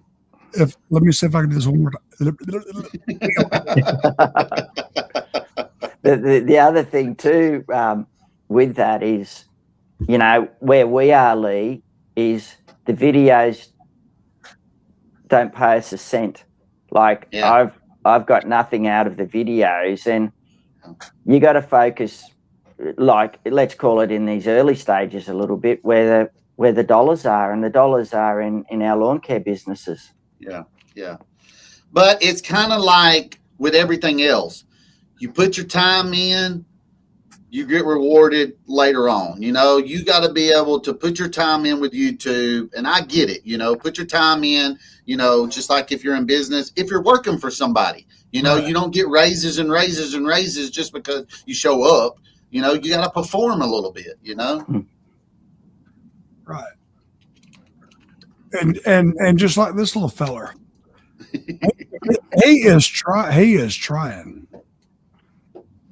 Australia. I can't. Hang on. I'll just have. Oh, I dropped it, bumped my elbow at the same time. yeah, Australia. Tar Heel said, if you build it, it will come. You know, and what hurts me a little bit is when I started YouTube, I was out in the field a lot. So, you know, I can show a lot, see what's going on. They can see, you know, a lot of people like to see the cutting the grass and all that, you know, and that's fine. I'm going to be honest with y'all. I skip everybody that cuts grass because I know how to cut grass. I like the talking, you know, and a lot of people don't like the talking. I like to know what's going on with that guy throughout the day. Now, Ray, I love watching Ray because he does a lot of talking, but that's what I want to see, you know. And to me, where I'm at in my business now, I manage, and I can only talk about managing so much, you know, and I feel like I'm just repeating myself over and over and over again, you know. So it's kind of hurt me a little bit to where I don't put out much film and much video because I'm in a different stage now in my business. You know, I've grown from the solo to hiring guys in the truck with me to now I got 2 guys that go out every day and I just manage them, you know, and go find work and all that kind of stuff. So the way I found success, I guess, you know, you got to hook up with the right guys, and Lee, you hooked up with the right guys with Shane at DLT and the Lone Stars. They helped me years ago. We actually did, you know, many, you know, live streams, you know, monetized Adobe and stuff like that. And I will never forget, no matter how far you get, never forget where you came from. exactly. And when somebody helps you like Shane did, because somebody helped Shane learn how to do it and grow. He helped me learn and grow. I am waiting to help the next person learn and grow, and that's what it's about. It's about Yeah. passing it on. Yeah. And that's with anything in life, you know, like if you get a job or something, a lot of times they say it's who you know, you get that job, you land that Yeah. job. Now with YouTube, I got the most respect because here is Tom on my live, and I don't even have 1,000 subscribers. You know, Ray comes on my live, I don't have 1,000 subscribers. Shane has been in my live, I don't have 1,000 subscribers. So they're taking the time to go back and help the smaller channels and everything, and I respect that more than anything. You know what I'm saying? That is truly awesome. I want to do the same thing with people if I ever get big and help back the community and everything. A lot of times I think I hurt myself because I think I over edit some videos and everything, and people just don't understand it yet. I don't know. It's just it's crazy, you know. I never edit. I will trip. Yeah. I will trip, sneeze, poop, pick a booger. You never Well, edit. people want to see that, I guess. That's what my wife tells me. She's like, they want to see the normality of you. And I'm normal. I'm the same guy as you see on video in these lives. I'm the same guy. I'm never going to change. I told everybody that. My Yeah. business does well. This is just fun to me. You know what I'm saying? But, I do cut out some things that my wife's like, why didn't you post that? Why didn't you post it with it or whatever? Because people want to see it, you know? Right. Yeah. The less you edit, the more personable you are. You look. Yeah. And I will never edit. I don't give a damn what happens. I will never edit video. I could be, repairing a motor and I'll forget to tighten a bolt or something, and I'll take it all back apart on video. I'll take it all back Yeah. apart just because I forgot to do something. And people But- originally, Yeah, I'm like you, Tom. Like I'm just so appreciative of, yourself and Doc. In those early days for me, giving me a shout out. I know Lee's done it, Chad's done it. I think Randall did, and a few others. But then also, here's me from 9,000 miles away or 16,500 kilometers, yeah, and people have just been so welcoming. It's just fantastic, and I'm just so grateful for it because it actually has helped me an enormous amount, just from a confidence perspective. To get in there, and we call it having a go. So we don't have. There's a few of them here and there. Nathan, but he's got a huge audience and stuff.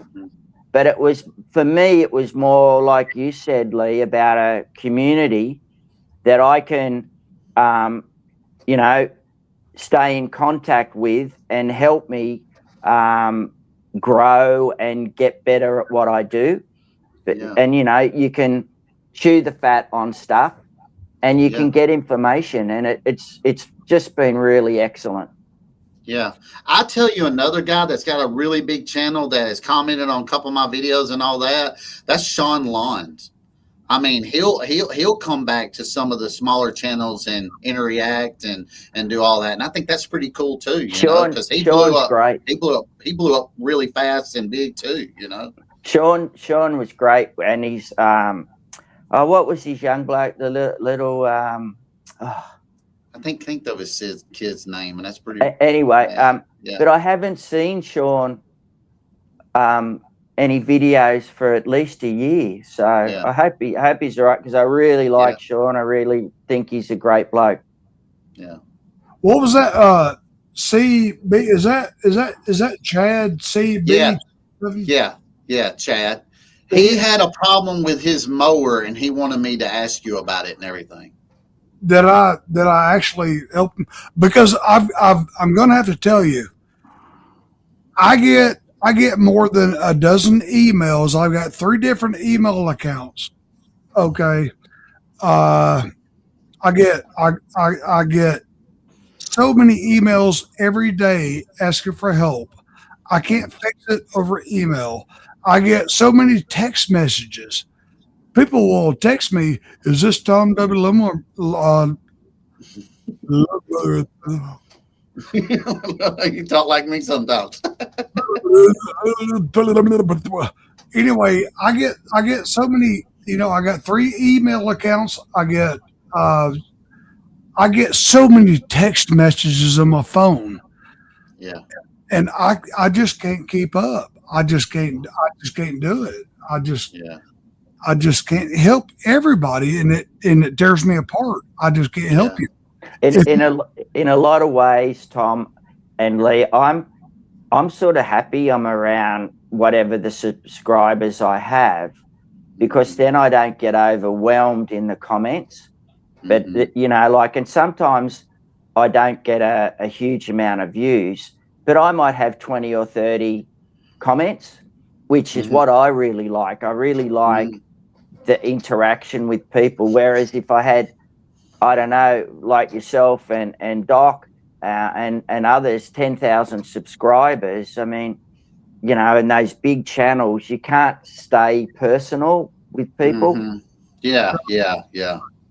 The fact is, I have had to make myself unavailable, and it tears me apart.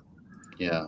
So I want to be that person that you could just call on the phone, but I just have to be unavailable. If you make all the phone calls and talk to everybody every single day, you would never get anything done. Tom, you created a monster.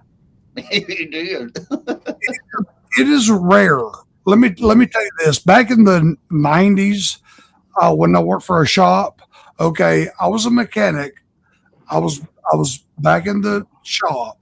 I would work on the mower. I had a service provider. They would give me the parts. I never had to talk to the customer. I never had to, right now, I had to learn how to be a businessman. I had to learn how to order parts. I had to learn how to talk to customers. I had to learn how to do pickups and deliveries. It just goes on and on. Picking up a wrench and putting it on a lawnmower is the least of what I do. And the only thing that makes me money. It's crazy. So I don't know if you were joking earlier about shutting down, taking your signs off your door, all that kind of stuff, cutting off Google. How is that how are you gonna go further on with your YouTube channel? Because you do take on work and, film and all that. I am shutting down, dude. I took all the signs off my garage. I killed my Google ad. I've got a friend.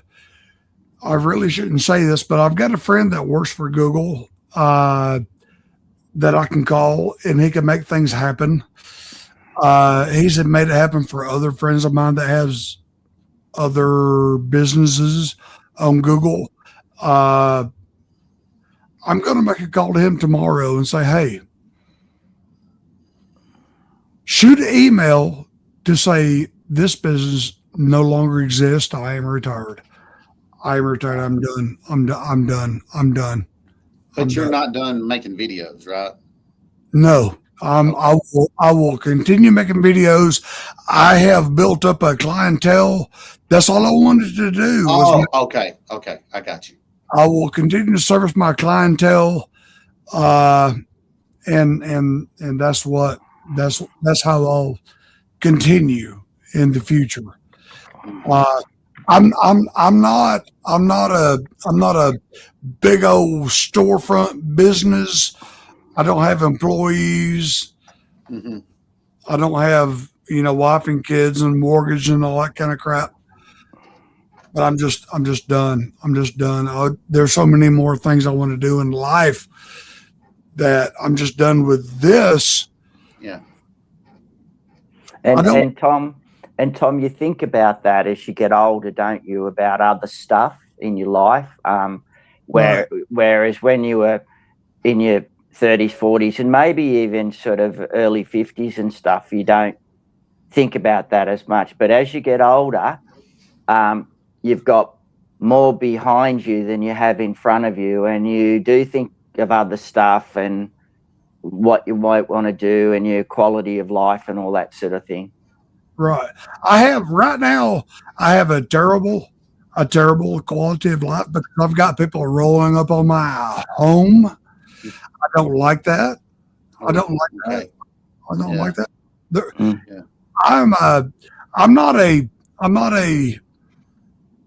I'm not a lawnmower repair shop.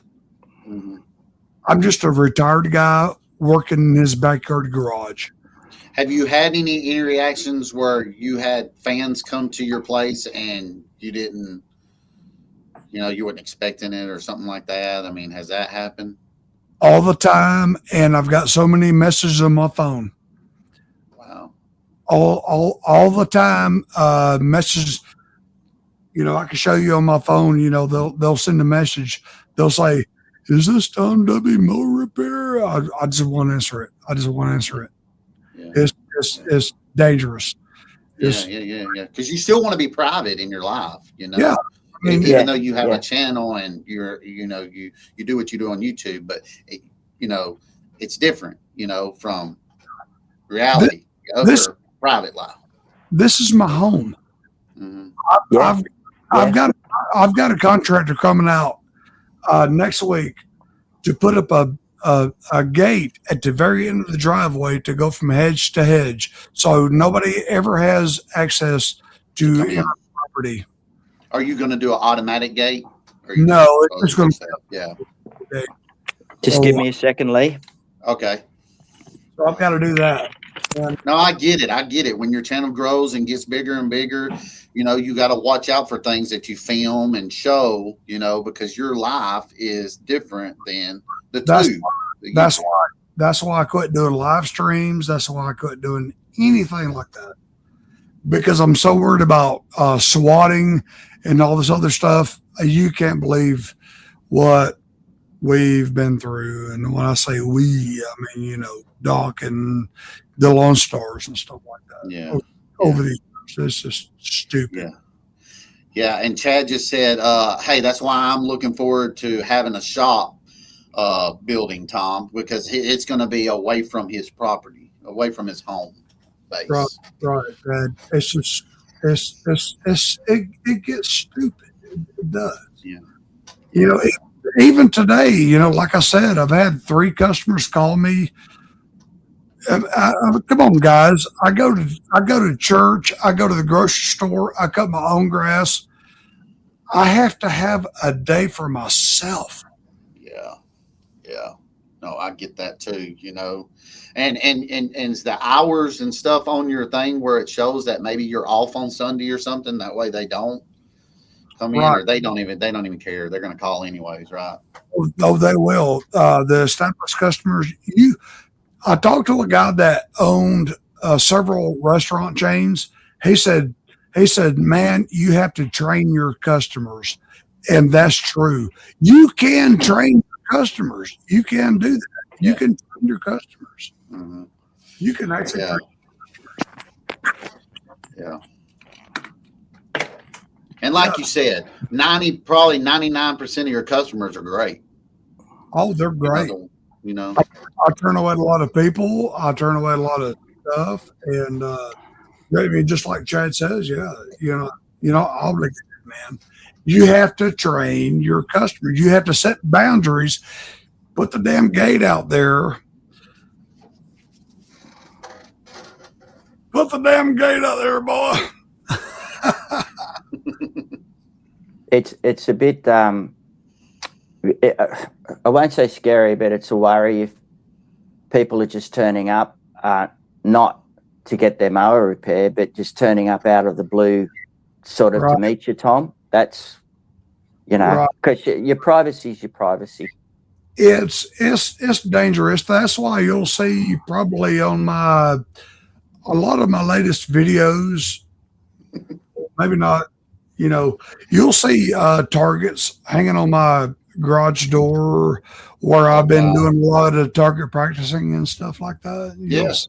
Yeah. That's good. Today, Black Smoke said I stalked Toby and left milk and cookies on his curb. well, that was actually delicious. Yeah, you're all right with customers bringing you food and leaving it and go. You know, and I'm in the same vein as Black Smoke because I sent him Tim Tams. yeah. Let's talk about Chad's mower since we do a lot of help on the channel if we can or whatever. But Doc, Chad was having a problem with his mower, feeling like it was vapor locking itself, and he's got an open cab, a Isuzu truck, and I guess it was getting hot and it was causing it. But the way he showed on his video, the muffler, how they got that designed on the Exmark, I'll never know why, but the muffler is right beside the carburetor. I mean, it's like there's not much of a difference in between it, and I think he was figuring that out, that he thinks it's getting too hot, and maybe the moisture that's whatever in the carburetor left, maybe at the bottom of the bowl or something, is causing it. Back in the 80s, Lincoln vehicles had a bad, problem with that. They would vapor lock. If you're in your fuel line too close to any kind of heat source, you will get vapor lock. Mm-hmm. Vapor lock. You heat up the fuel filter, fuel line, whatever, it's going to boil. This is my sign for boil. You're going to boil. Got it. And then that will cause it. Yeah, what I told him was in his comment or whatever that, since that muffler is so close to that carburetor and it's crazy design, maybe he can send it to the dealer. That's what I told him first, and maybe they can figure out what's going on. But if not, I did mention to him that, why don't you use that motorcycle wrap? Because I had to do it to my mini skid steer. I had to wrap the muffler inside it because it was closed in that mini, and it would constantly overheat. Yeah, you saw that heat wrap I put on the bike. Yeah. Yeah. I did it to the muffler on the one. I found that the motor on was sort of, where the muffler was, like you said, was on the wrong angle. Because I know on my big Bobcat, the muffler's down the bottom of the back, so it's completely away from the carby. And when you said that with the motorcycle wrap, Chad, I thought, Lee, I thought that's a really good idea, just to protect it. Yeah, it will knock the heat off a pretty good bit. For real. Yeah, Chad, check your gas can, Chad. When somebody brings me a mower to work on, I say, bring your gas can. Bring me your gas can. God, let me pour it out. I also noticed Ray in his last video too. He showed some, gas or petrol that he on, and it poured showed on the all pavement. The brown blobs in it. Yeah, and because I was thinking with Chad too, maybe you just, as a matter of course, change the fuel filter. Yeah, anyway, gas at a gas station, Yeah, just right. a fuel filter is pretty cheap, isn't it? So. Just do that. I had the other day, mind you, it was -3 or -4 Celsius, but I think the fuel was freezing in the carby because it's done it before on my little GT when it was too cold, but and I think I'm up. It's 420 hours, and I think what I'll just do is I'll change the filter as well, and I'll change the spark plugs as well. Yeah. Nice. Let's Tar Heel CB. It's always possible to get bad gas. Yeah, I mean, you'll get bad gas no matter where you go. That's all a possibility. I never fill up at a gas station if you see the pump truck pumping gas into the tanks. I never. Always it stirs it all up.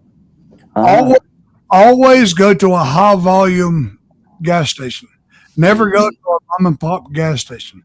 Yeah, because they're going through it quicker. It ain't sitting for so long. Well, guys, I just remembered Well, I did you gotta laugh. You gotta, got it in my mind. I've got to get up in 7 hours. Mother's got an 8 a.m. doctor appointment in the morning. I have got to get to bed. wow. What time is it there? 10 o'clock? It is 10 o'clock. I At never night. 10 o'clock. Wow. I never set it till 10 o'clock. You were on Irvin's live. Thanks. Tom, I know you did it just for me. I did because I wanted to be on live stream with Brian because it's rare. It's rare. It's rare. I try to watch your videos as much as I can, Tom. But sometimes when they're an hour long, I don't know if I can watch it, because you know what I'm like. I like to watch it from start to finish. Well, what helps, Brian, is you have to get the 51 right there. If you have a couple of these, you can make it through one of my videos.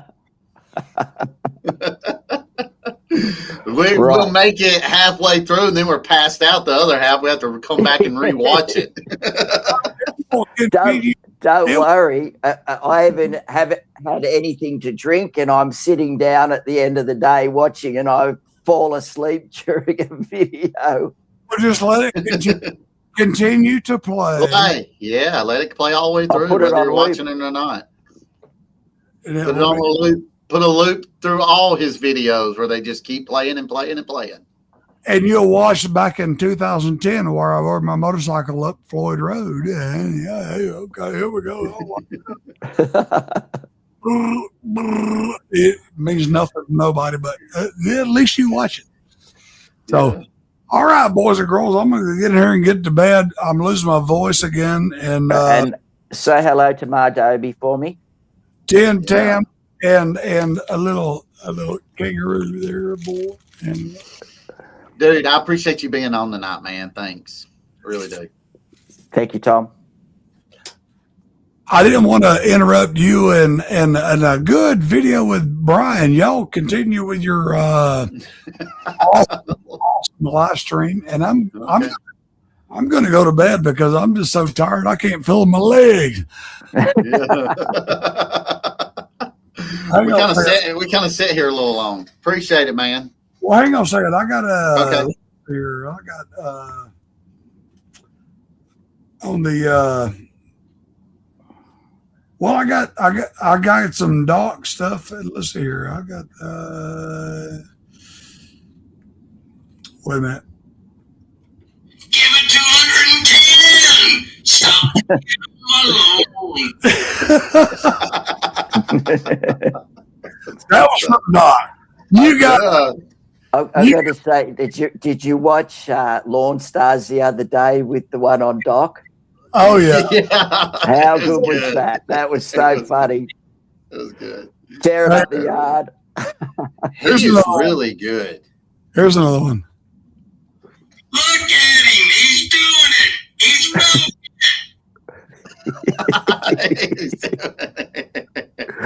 Oh man, I love it. I love it. And I need to see him on the live again. I need to see him back in the comments. Yeah, we need to get something going on. I'm trying to work something out to go to the GIE this October. I'm going to fly up there for one day. I'm taking my Pew Pew instructor with me, and we're going to meet, Shane and Lawn Stars. I'm going to go for one day, just for one day. We're coming back. Yeah, me and my wife talked about going, man. We'll see how it goes. Hopefully, it's a little bit far for me to go for one day. Yeah. Well, Brian, I will try to help you get the water they offer. If you anyway. Look, don't worry. When I really retire, I will get over there for sure. October 22nd is when I'm going to be at the GIE this year. I didn't get to go last year. I flew up there the year before for one day. The year before we spent several days.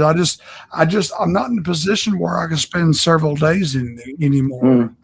But this year, October 22nd, if you want to meet me and Shane and the Lone Stars and anybody else that wants to go. We're going to be up there for one day, October 22nd. Awesome. That's awesome. Well, make sure you have a video on all of that too, so I can watch it. If you go to my channel, if you go to my channel and search GIE, you'll see where I went 2 years ago. I took an airplane and I landed, and Yeah, I remember all that. Yeah. yeah, And I think it was either the year before or a couple of years before that, the whole lot of you were there in a house, and you know, you Right. went out for dinner and everything like that. That was really good. It's a Right. big show, that. right. The years before, you have to spend 3 days to see everything. You know, with the Airbnb and the hotels, and you know, we rented cars. I actually in 2022, I actually bought a brand new truck just to the go. Tacoma. Yeah. Wow. A Tacoma, wasn't it, Tom? It's a Tacoma, Yeah, that's right. And- but it's set for 6 months, and I never drove it again, so I just sold it. I had dealerships fighting over it, so I sold it. I wish I hadn't sold it. Dang, I know. Yeah, Yeah. yeah. But anyway, big fellers, everybody in the comment section, yeah. Well, all right, boys and girls, I got to get to bed. It's after 10 o'clock. I got to. You're going to turn into a pumpkin soon, Tom. I will. I got to get mother to the doctor in 9.5 hours. You know, they're going to want to hold me. It's like, okay, you brought your mother here. Okay, what's wrong with you? I'm like, You're next. I come to find out everybody that stays on here after the 2 hour span or whatever, I just don't get it, because there'll be like 15 or 16 still in here commenting away. And I'm like, guys, it's getting late, but they don't care. They want to keep on yapping. when I first got started, Lee, I will tell you, I've got every live stream I've ever done set to private. And we used to do 3 to 4 hours. And you will be impressed. Hundreds of live streams. I've got them all set to private because they do not help your channel. Yeah. And you would we used to get stupid. I'm telling you, man, you know, oh my God, it does nothing for your channel, Yeah, but but the community you bring tighter together. We should have been put in the naughty corner, shouldn't we, Tom? oh, my live streams is the naughty corner. I mean, I would, you know, it showed. Wow, I can't. It is absolutely some crazy stuff. We would, oh my goodness gracious. But wow, just think of, Brings up memories, huh? wow. I mean, I would catch off-duty police officers drunk. Wow. Wow. Wow.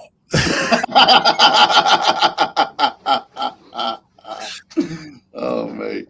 Well, Like you got Coach said, you can sleep when you're dead, Tom. yeah. You know what? You know, every day I think about some of the stupid crap I've done on YouTube. I'm like, okay, nobody remembers it, so it didn't happen. I'm okay. You know what gets me though? What gets me with it, Tom, though, is I see all these channels, they're like fighting back and forth and they're going at it, and there's a lot of words said and on YouTube and everything. I film my kid for 10 seconds and I get banned. I'm like, what the crap? All this other stuff's going on, you know? I'm like, what in the world? You know, I was out of the frame for 10 seconds and he was on there and I get banned. I'm like, holy smokes. Okay. I don't cuss. Yeah, and there were and there were many videos of cartoon kid characters. My God, if you guys would ever, You need to bring them back on. You need to unprivate them. if my If my private YouTube lives could talk, damn. Wow. Wow. Wow. Well, Lee, Brian, I love you guys. Love you. I'm so Sure, glad Tom. I could be on live stream with you. You Me know, too. Lee, I can give two shits, but I'm just kidding. I know. I know. It's okay. You're just a platform. No, I love you. I got you. All right, man. See you later, man. Have a good one. Love So y'all. good, Tom. Thanks, I'll be mate. good or be good at it. And remember, never, ever mention me. You were never here. Who? Who is it? Who? I don't know. He's never here. Don't never mention me. Well, that was fun. That was great. That's great. You get somebody like that to pop on and come on for a little while and everything. And, you know, people in here now, who was that guy? Who was that? Well, I don't know how long I've known Tom for. It'd be easily five years now, you know. So, and he's great. He's just Oh, he is. a great. When an Australian says someone's a great bloke, that's a real compliment, That's awesome. you know. So no, he's just great. Yeah. Yeah, he calls me. He texts me. I mean, we exchange numbers. I mean, it's just crazy, you know. And Doc does the same. Chad does the same. Oh, good time. It's Good time. difficult. A lot of them in here, man. We got such a great Yeah. community, man. And I saw where Chad was asking earlier. Do you get a lot of hate on your channel? Because I don't, man. It's a No. great community. No, I had in the early days when I started, I had someone criticizing me for my videos and this, and I should be doing this and I should be doing that. And I just went back to him and said, I'm not a video editor or content creator. I just mow lawns and stuff, and I'm just going to continue what I'm doing. And never heard from that person again. And I think Doc went in there and wrote something as well. But that's been the only thing. And, you know, pretty much that might have been the only one in however long I've been doing the videos. And everyone's just really supportive, or they ask questions, which is really good, and that sort of thing. So I haven't had any issue, and, you know, maybe I'm just a bit lucky. But, Yeah. You know, it's just how it is. I've been the same way. You know, I've been, you know, I had a crazy guy on one of the couple, you know, lives back then or whatever, but, you know, we were all trying to be respectful, and, you know, he just kept on and kept on. But, like, really, man, I don't get it. I don't get a lot of hate on my comments. I don't get a lot of hate on my lives. Everybody's just very respectful in here, and I like it, you know. And we try to bring information to the channel. Yeah, that's all it has to be, Lee. Is, you know, like, we're just normal people doing what we do, and the way I view it is you treat people with courtesy and respect, exactly the same way that you would treat someone when you're walking down the street or you go into a shop and things like that. So that's the way I look at it. And, you know, I'd say 99.9% people are the same. Yeah. Jay Myers said, I need a cup of coffee. I didn't have a cup of coffee tonight. You're right. So I have been yawning a little bit more here lately. But that brings on another question. Do you drink a lot of coffee there, Brian? I don't drink coffee. No. You don't drink coffee at all? No. I when I was younger, I used to, I don't get them very much anymore, but I used to get migraine headaches. And one night I was actually at a friend's wedding, and so we had a few drinks, and we'd had dinner and dessert, and that was all night. And I thought, oh well, I have a coffee after dessert. And within an hour, I had a migraine coming on, and after that, I said, that's it, no more coffee.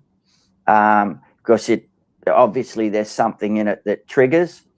Mhm. So I just drink tea now, and Okay. you know, so I'm not a coffee drinker. There is a big coffee culture in Australia, but no, I don't drink it. Mhm. You drink a lot of water, electrolytes, and everything. Yeah, I drink guess. water. Like I said, I like my cups of tea, all that sort of thing. So, and you know, I like a beer every now and then, and all that sort Yeah. of stuff. Most Australians do. Yeah, yeah. There's nothing wrong with that. Yeah, nothing wrong with that whatsoever. Lee's lives are like a party. Everybody here to get information and have fun. That's exactly right. That's what I want these lives to be. Informational and have a little fun. Maybe Yeah. talk about some snakes that I don't want to talk about. Yeah. And spiders and walls. And why, you know, there's so much other serious stuff going on in the world. You need to get away from that every now and then, and have lighten up a bit. Mm-hmm. Yeah. And it lets the people see the other side of you, the other personality that you might have and everything, you know, Yeah. because I got a big personality. I'm pretty outgoing, pretty, you know, and I was, you know, I wish I'd have done YouTube 10 years ago, you know, but once I started watching it and starting to see it, and then people like, you know, Ray, I'd comment in his or whatever, and he'd be like, hey, go ahead and start your channel, you know, if you don't ever do it, you won't ever know. But I was like gun shy, you know, I was shy to talk on the camera, shy to make a video and all that kind of stuff. So I've opened up a whole lot more the last year and a half than far as video wise than I ever have, you know. But yeah, I think it took Doc about 6 months to convince me, because I'm pretty quiet and reserved in a lot of ways. So, but I also saw the rubbish that some people cop on YouTube, and I'm very wary of that. So it took a bit of convincing, and ultimately Doc just said, well, we just want to see what you do in Australia and see what it's like and all that sort of thing. So I jumped off the deep end, and you know, my videos, they're not polished or anything like that. It's just what I do. Yeah. Somebody answered your question, Jay Myers. He is, you are, Brian, 63 years old? Yep, 63. 63. And Chad said the same with him. He's got better over time doing the videos since he started. I'm the same way. I go back and look at the very first one I did, and I'm like, man, I've opened up a little bit more. My personalities came out a little bit more. And, you know, I try not to, and I still do, say and huh and all that. That's just a Southern thing probably, or maybe everybody does it. But, you know, you're trying to come up with topics off the top of your head. Everything's on the fly. We're not scripted. You know, there's no script in front of me or what I need to talk about today, you know. So it's everything off the top of my head is what I'm trying to, you know, tell people or try to teach somebody. So. But that's just how you're operating, isn't it? Like you've got to be a bit fluid, and you've got to think on the run and all that sort of stuff. And that's just what happens in the business we're in. Yeah. Chad asked, do you wish you would have purchased the Ventrac sooner?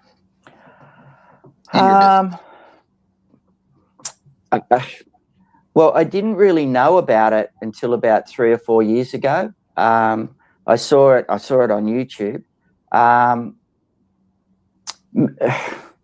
Maybe yes, maybe it's hard to answer that question. I mean, don't worry, I'm glad I've got it. I reckon it's a great machine and all that sort of thing. But I still feel that the mowing is an important part of the business, because that's your quicker cash flow. And whereas the Ventrac, it might be larger dollar amounts, but it's not as regular and consistent. So I can see the benefit of having both at the moment.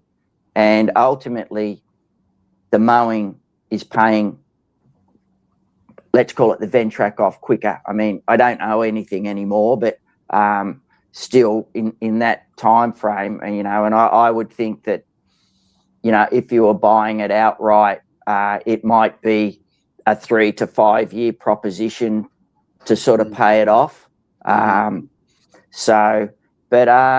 Maybe yes. I'm sorry, I'm being a bit wishy-washy about this, Chad, but maybe yes and maybe no. And maybe if it was 3 or 4 years ago, I wasn't ready for it yet because I was still learning my mowing business and you wasn't experienced yet. And he said the same thing. He said it right. He said, yeah, that does make sense. Where he says, yeah, or you haven't been doing lawn care long enough, so that does make sense, so and it's like him with the Kubota, with the his little mini skid steer too, that it took some time. He's been in it a long time, and now he's starting to see. So, Chad, the question with you is, do you wish you would have got yours sooner? I pulled a decent-sized tree root ball with Kubota yesterday, Lee. Easy $150. Exactly, man. Hey, I went and dug, and I don't film a lot of stuff anymore, guys, but I went and dug 27 holes Saturday for my mother-in-law. She planted a bunch of trees and some hydrangeas in her front. And, I didn't even film it or nothing, but, man, it sure is nice having that little Mini X, They're a great little machine. As you and Chad have said before, Lee, you can get into those areas that not much else can, and they're strong, tough little machines, aren't they? Yeah, and they make you good money. And like Chad says, all mine will fit inside of gates. So is with his, we saw the video a couple days ago or whatever, where Ray had to take down the fence posts and take the, fence out to put his big machine in there and everything. And he said, man, it would be nice if I had a smaller machine. Well, sometimes you have to do that for the machines that you have.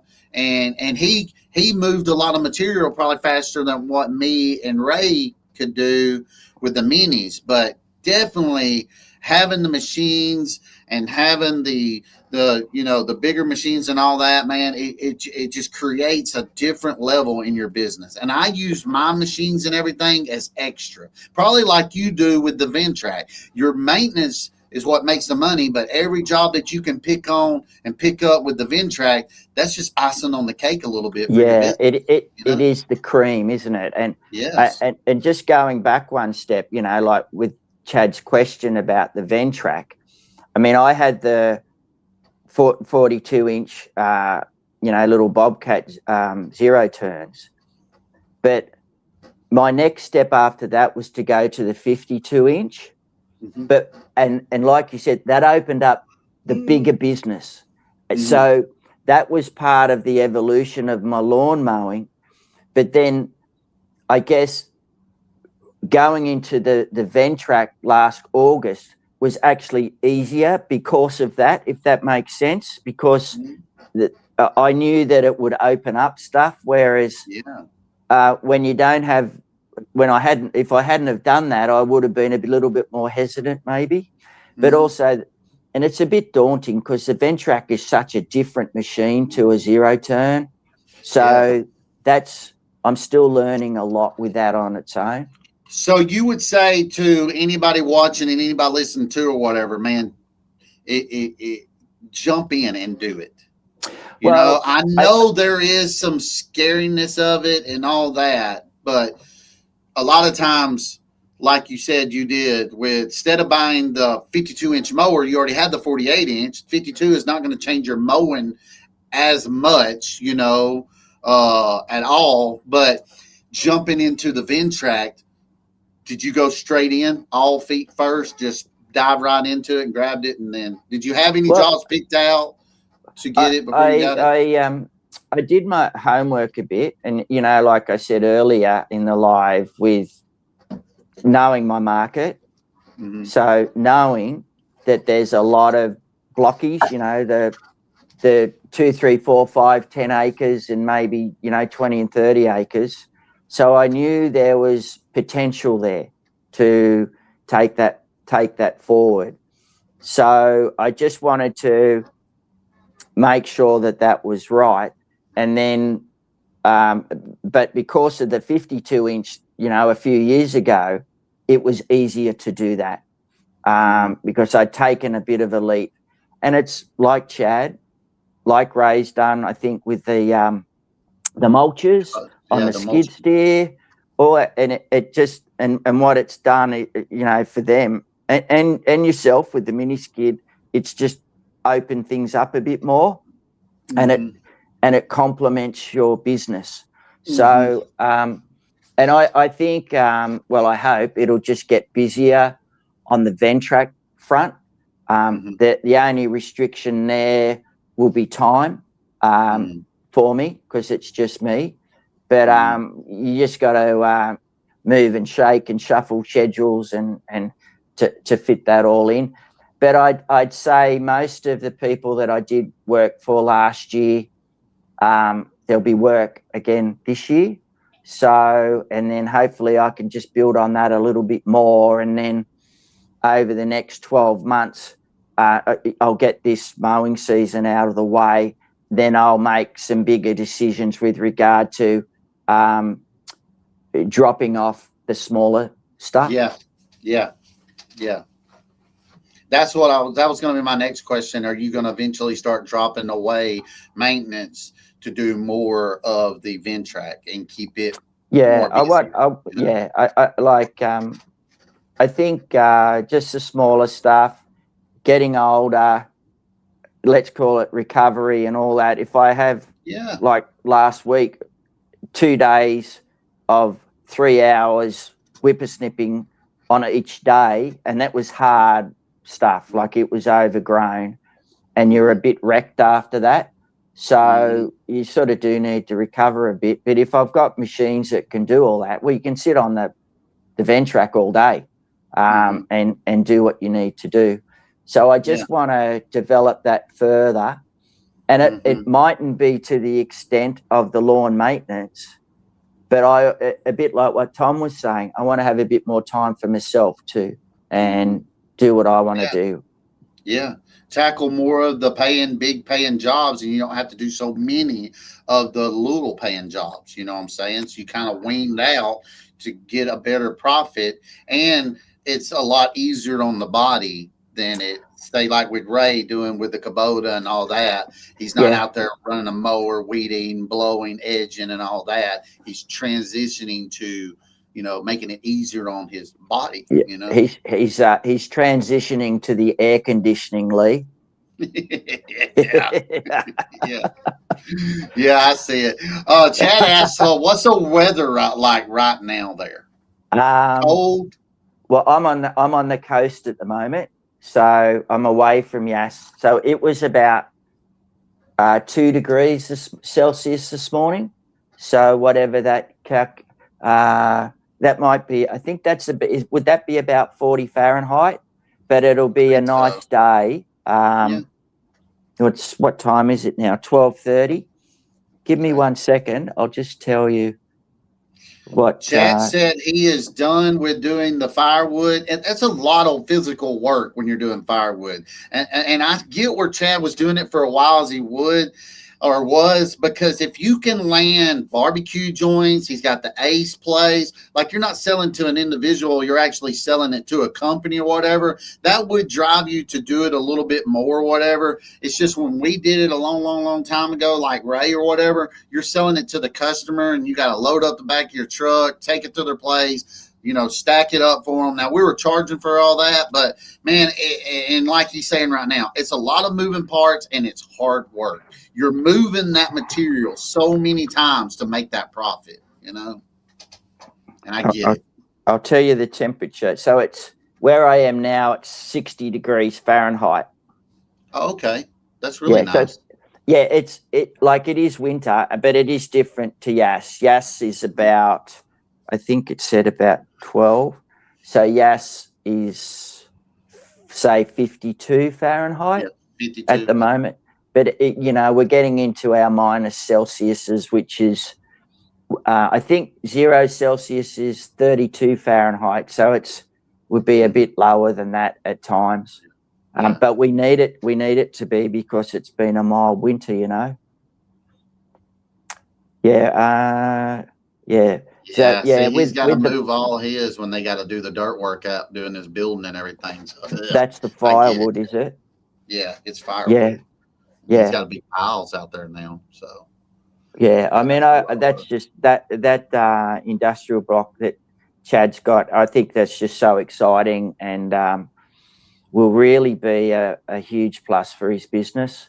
And yeah, you know, whether he rents out the front units and does all those sort of things, but for his business, there's going to be so many options for him then.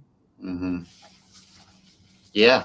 Jay Myers said, "Send some of that 60-degree weather up to here to us, man. We would love to have it right now, and we And you would guys, because the field like was 107 today." and you get the humidity too, don't you? Oh yeah. When I was digging them plants for my mother-in-law and I was trying to help them plant them, and I helped them plant a lot of them. Dude, there was no air. It felt Oh, like I couldn't breathe. The humidity was just so stuck onto me, man. And it was just like, I mean, it's hard to put how it is, but if you ever get a taste of it and come over here and try it, oh my God, you don't want it. It's bad. yeah. I look. It's a long time ago, but I lived in Memphis for about 6 months, and 1991, and I hit the summit there, and it knocked me over because I'm like out in the country where I live. It's generally hot and dry when it's summer. It's not humid, but you could see the humidity in the air, and like you said, when it was still, it was just it just closed in on you. Yeah, it just suffocates you, man. It just suffocates you down. He said, "Yes, Brian, I've been writing up business plans, ideas to send to lenders." So that's pretty cool. Yeah. Yeah, that's pretty awesome. Yeah, humidity is awful where I am. It is where I'm at right now too, Chad. It's super bad right now. Especially with all this rain, then the sun pops out and the steam comes up and it just it's rough. Oh, it's And then so rough. and you walk outside first thing in the morning and it just bowls you over almost, doesn't it? Yeah. You can't even walk to your mailbox and back if you're not sweating really bad in your clothes. That's how bad it is right now. Oof. Yeah, it's No, terrible. I'll give that a pass, Lee. Yeah. I don't blame you. Hey, we're gonna get off here pretty soon, guys. If anybody's got a question they want to add and give to Brian real quick, I would definitely try to get it in pretty quick because I'm getting kind of tired too, and we've been on for 2 hours and 36 minutes. So very good live, Brian. I appreciate you being on. I mean, Thank you for having me. Had a lot of good conversation, had a lot of good stuff, with people. Appreciate Tom being on. Like I said, man, anybody that wants to get on to the lives on Sunday nights or Tuesday nights, if you can't make it Sunday night, maybe you can come on Tuesday nights and try to have some people on here and discuss their businesses and all that. Yeah, thanks for having me up, Lee. I mean, the reason hang on, why my son wants to come in here and say hey to you because you're from Australia. What's your young bloke's name? Brian, Bryson. Bryson. G'day, Bryson. How are you? That's good. Yeah. He doesn't understand the good date, mate. You say My brother's g'day. Australian. Just I say don't date g'day. him. No, we don't date my brother. Well, he's gonna go get his other brother. They super excited to see you on here and everything. So, Okay. No, thanks for having me on, Lee. It worked well because I'm having this week off, and I think I'm going to be busy next week and stuff. So it would have been really difficult for me to get on, depending on the weather, Yeah. Somebody said, "Do you have a big garage?" Not really. Not really. I think you would see it on my my videos, but I do have. And I am looking at that, at building a bigger garage out the back. But I have friends who have a huge shed that let me store the Ventrac and the attachments in. So we've been mates for 30 plus years. So I'm really lucky there. Yeah, that's awesome. That's really awesome. So Well, all Bryson right, and who? guys.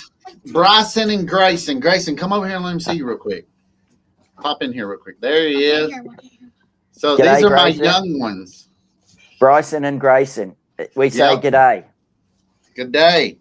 My oldest, you know, he moved out a couple months ago and everything. So my oldest is not here or whatever. But that's my two young ones, and I, you know, they're growing like a weed, they say. They are growing up. They grow up quick. They do. Yeah. And Apollo popped his head in here too, as y'all can see. So, what? Say what? Say something in Australian. You don't know anything Yes, in I do. Australia? All right, say it. He's going to say something in Australia. Hello, mate. You know what you have to say? Listen, he's saying you. Grayson? He's telling you. Listen to what you got to say. I can hear you now. Okay. So you say g'day, mate. Good day, mate. There you go. So Hello, mate. Yeah, Somebody g'day, said my mate. grandson is named Good day, Grayson. mate.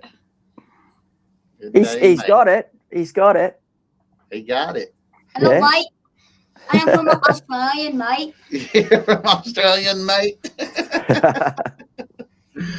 Well, all right, guys. Thank y'all so much for being on here. Still 10 of y'all in the live, which is crazy. 2 hours and 40 minutes. So thank y'all so much for staying out here this late with us at night. Where I'm at right now, so it's 9:39. What time is it over there where you're at right now? The next day. It's Monday. Yep, it's 12:41 p.m. It's 12. lunchtime. It is lunchtime Monday for him. So we're still in Sunday, and we're talking to a guy right now. It's Monday lunchtime, which is crazy. It's kind of awesome to even think about that. So, guys, thank y'all so much for being on here, man. We really do appreciate it. Brian, you got anything else you want to add real quick to end this live? No, just appreciate you having me on, Lee. Appreciate everybody who's participated and made comments and watching. It's just great. Really enjoyed it. Well, we really enjoy it too. We really enjoy having you on. Hopefully we'll have you on again sometime and discuss more on your future of what you're going to continue on doing, because I do get excited when people are talking about, you know, they're taking that next step into whatever they're going to do as far as letting the maintenance go and start, you know, easing down. You know, you've already had a great life. You already worked somewhere, got you a pension, and you built a business up, and now you're possibly going on to the next row of maybe taking on more of the other type of machine. That's the plan. That's the plan. I love it, man. All right, guys. Thank y'all so much for being on here. And like I always say, until next time, peace.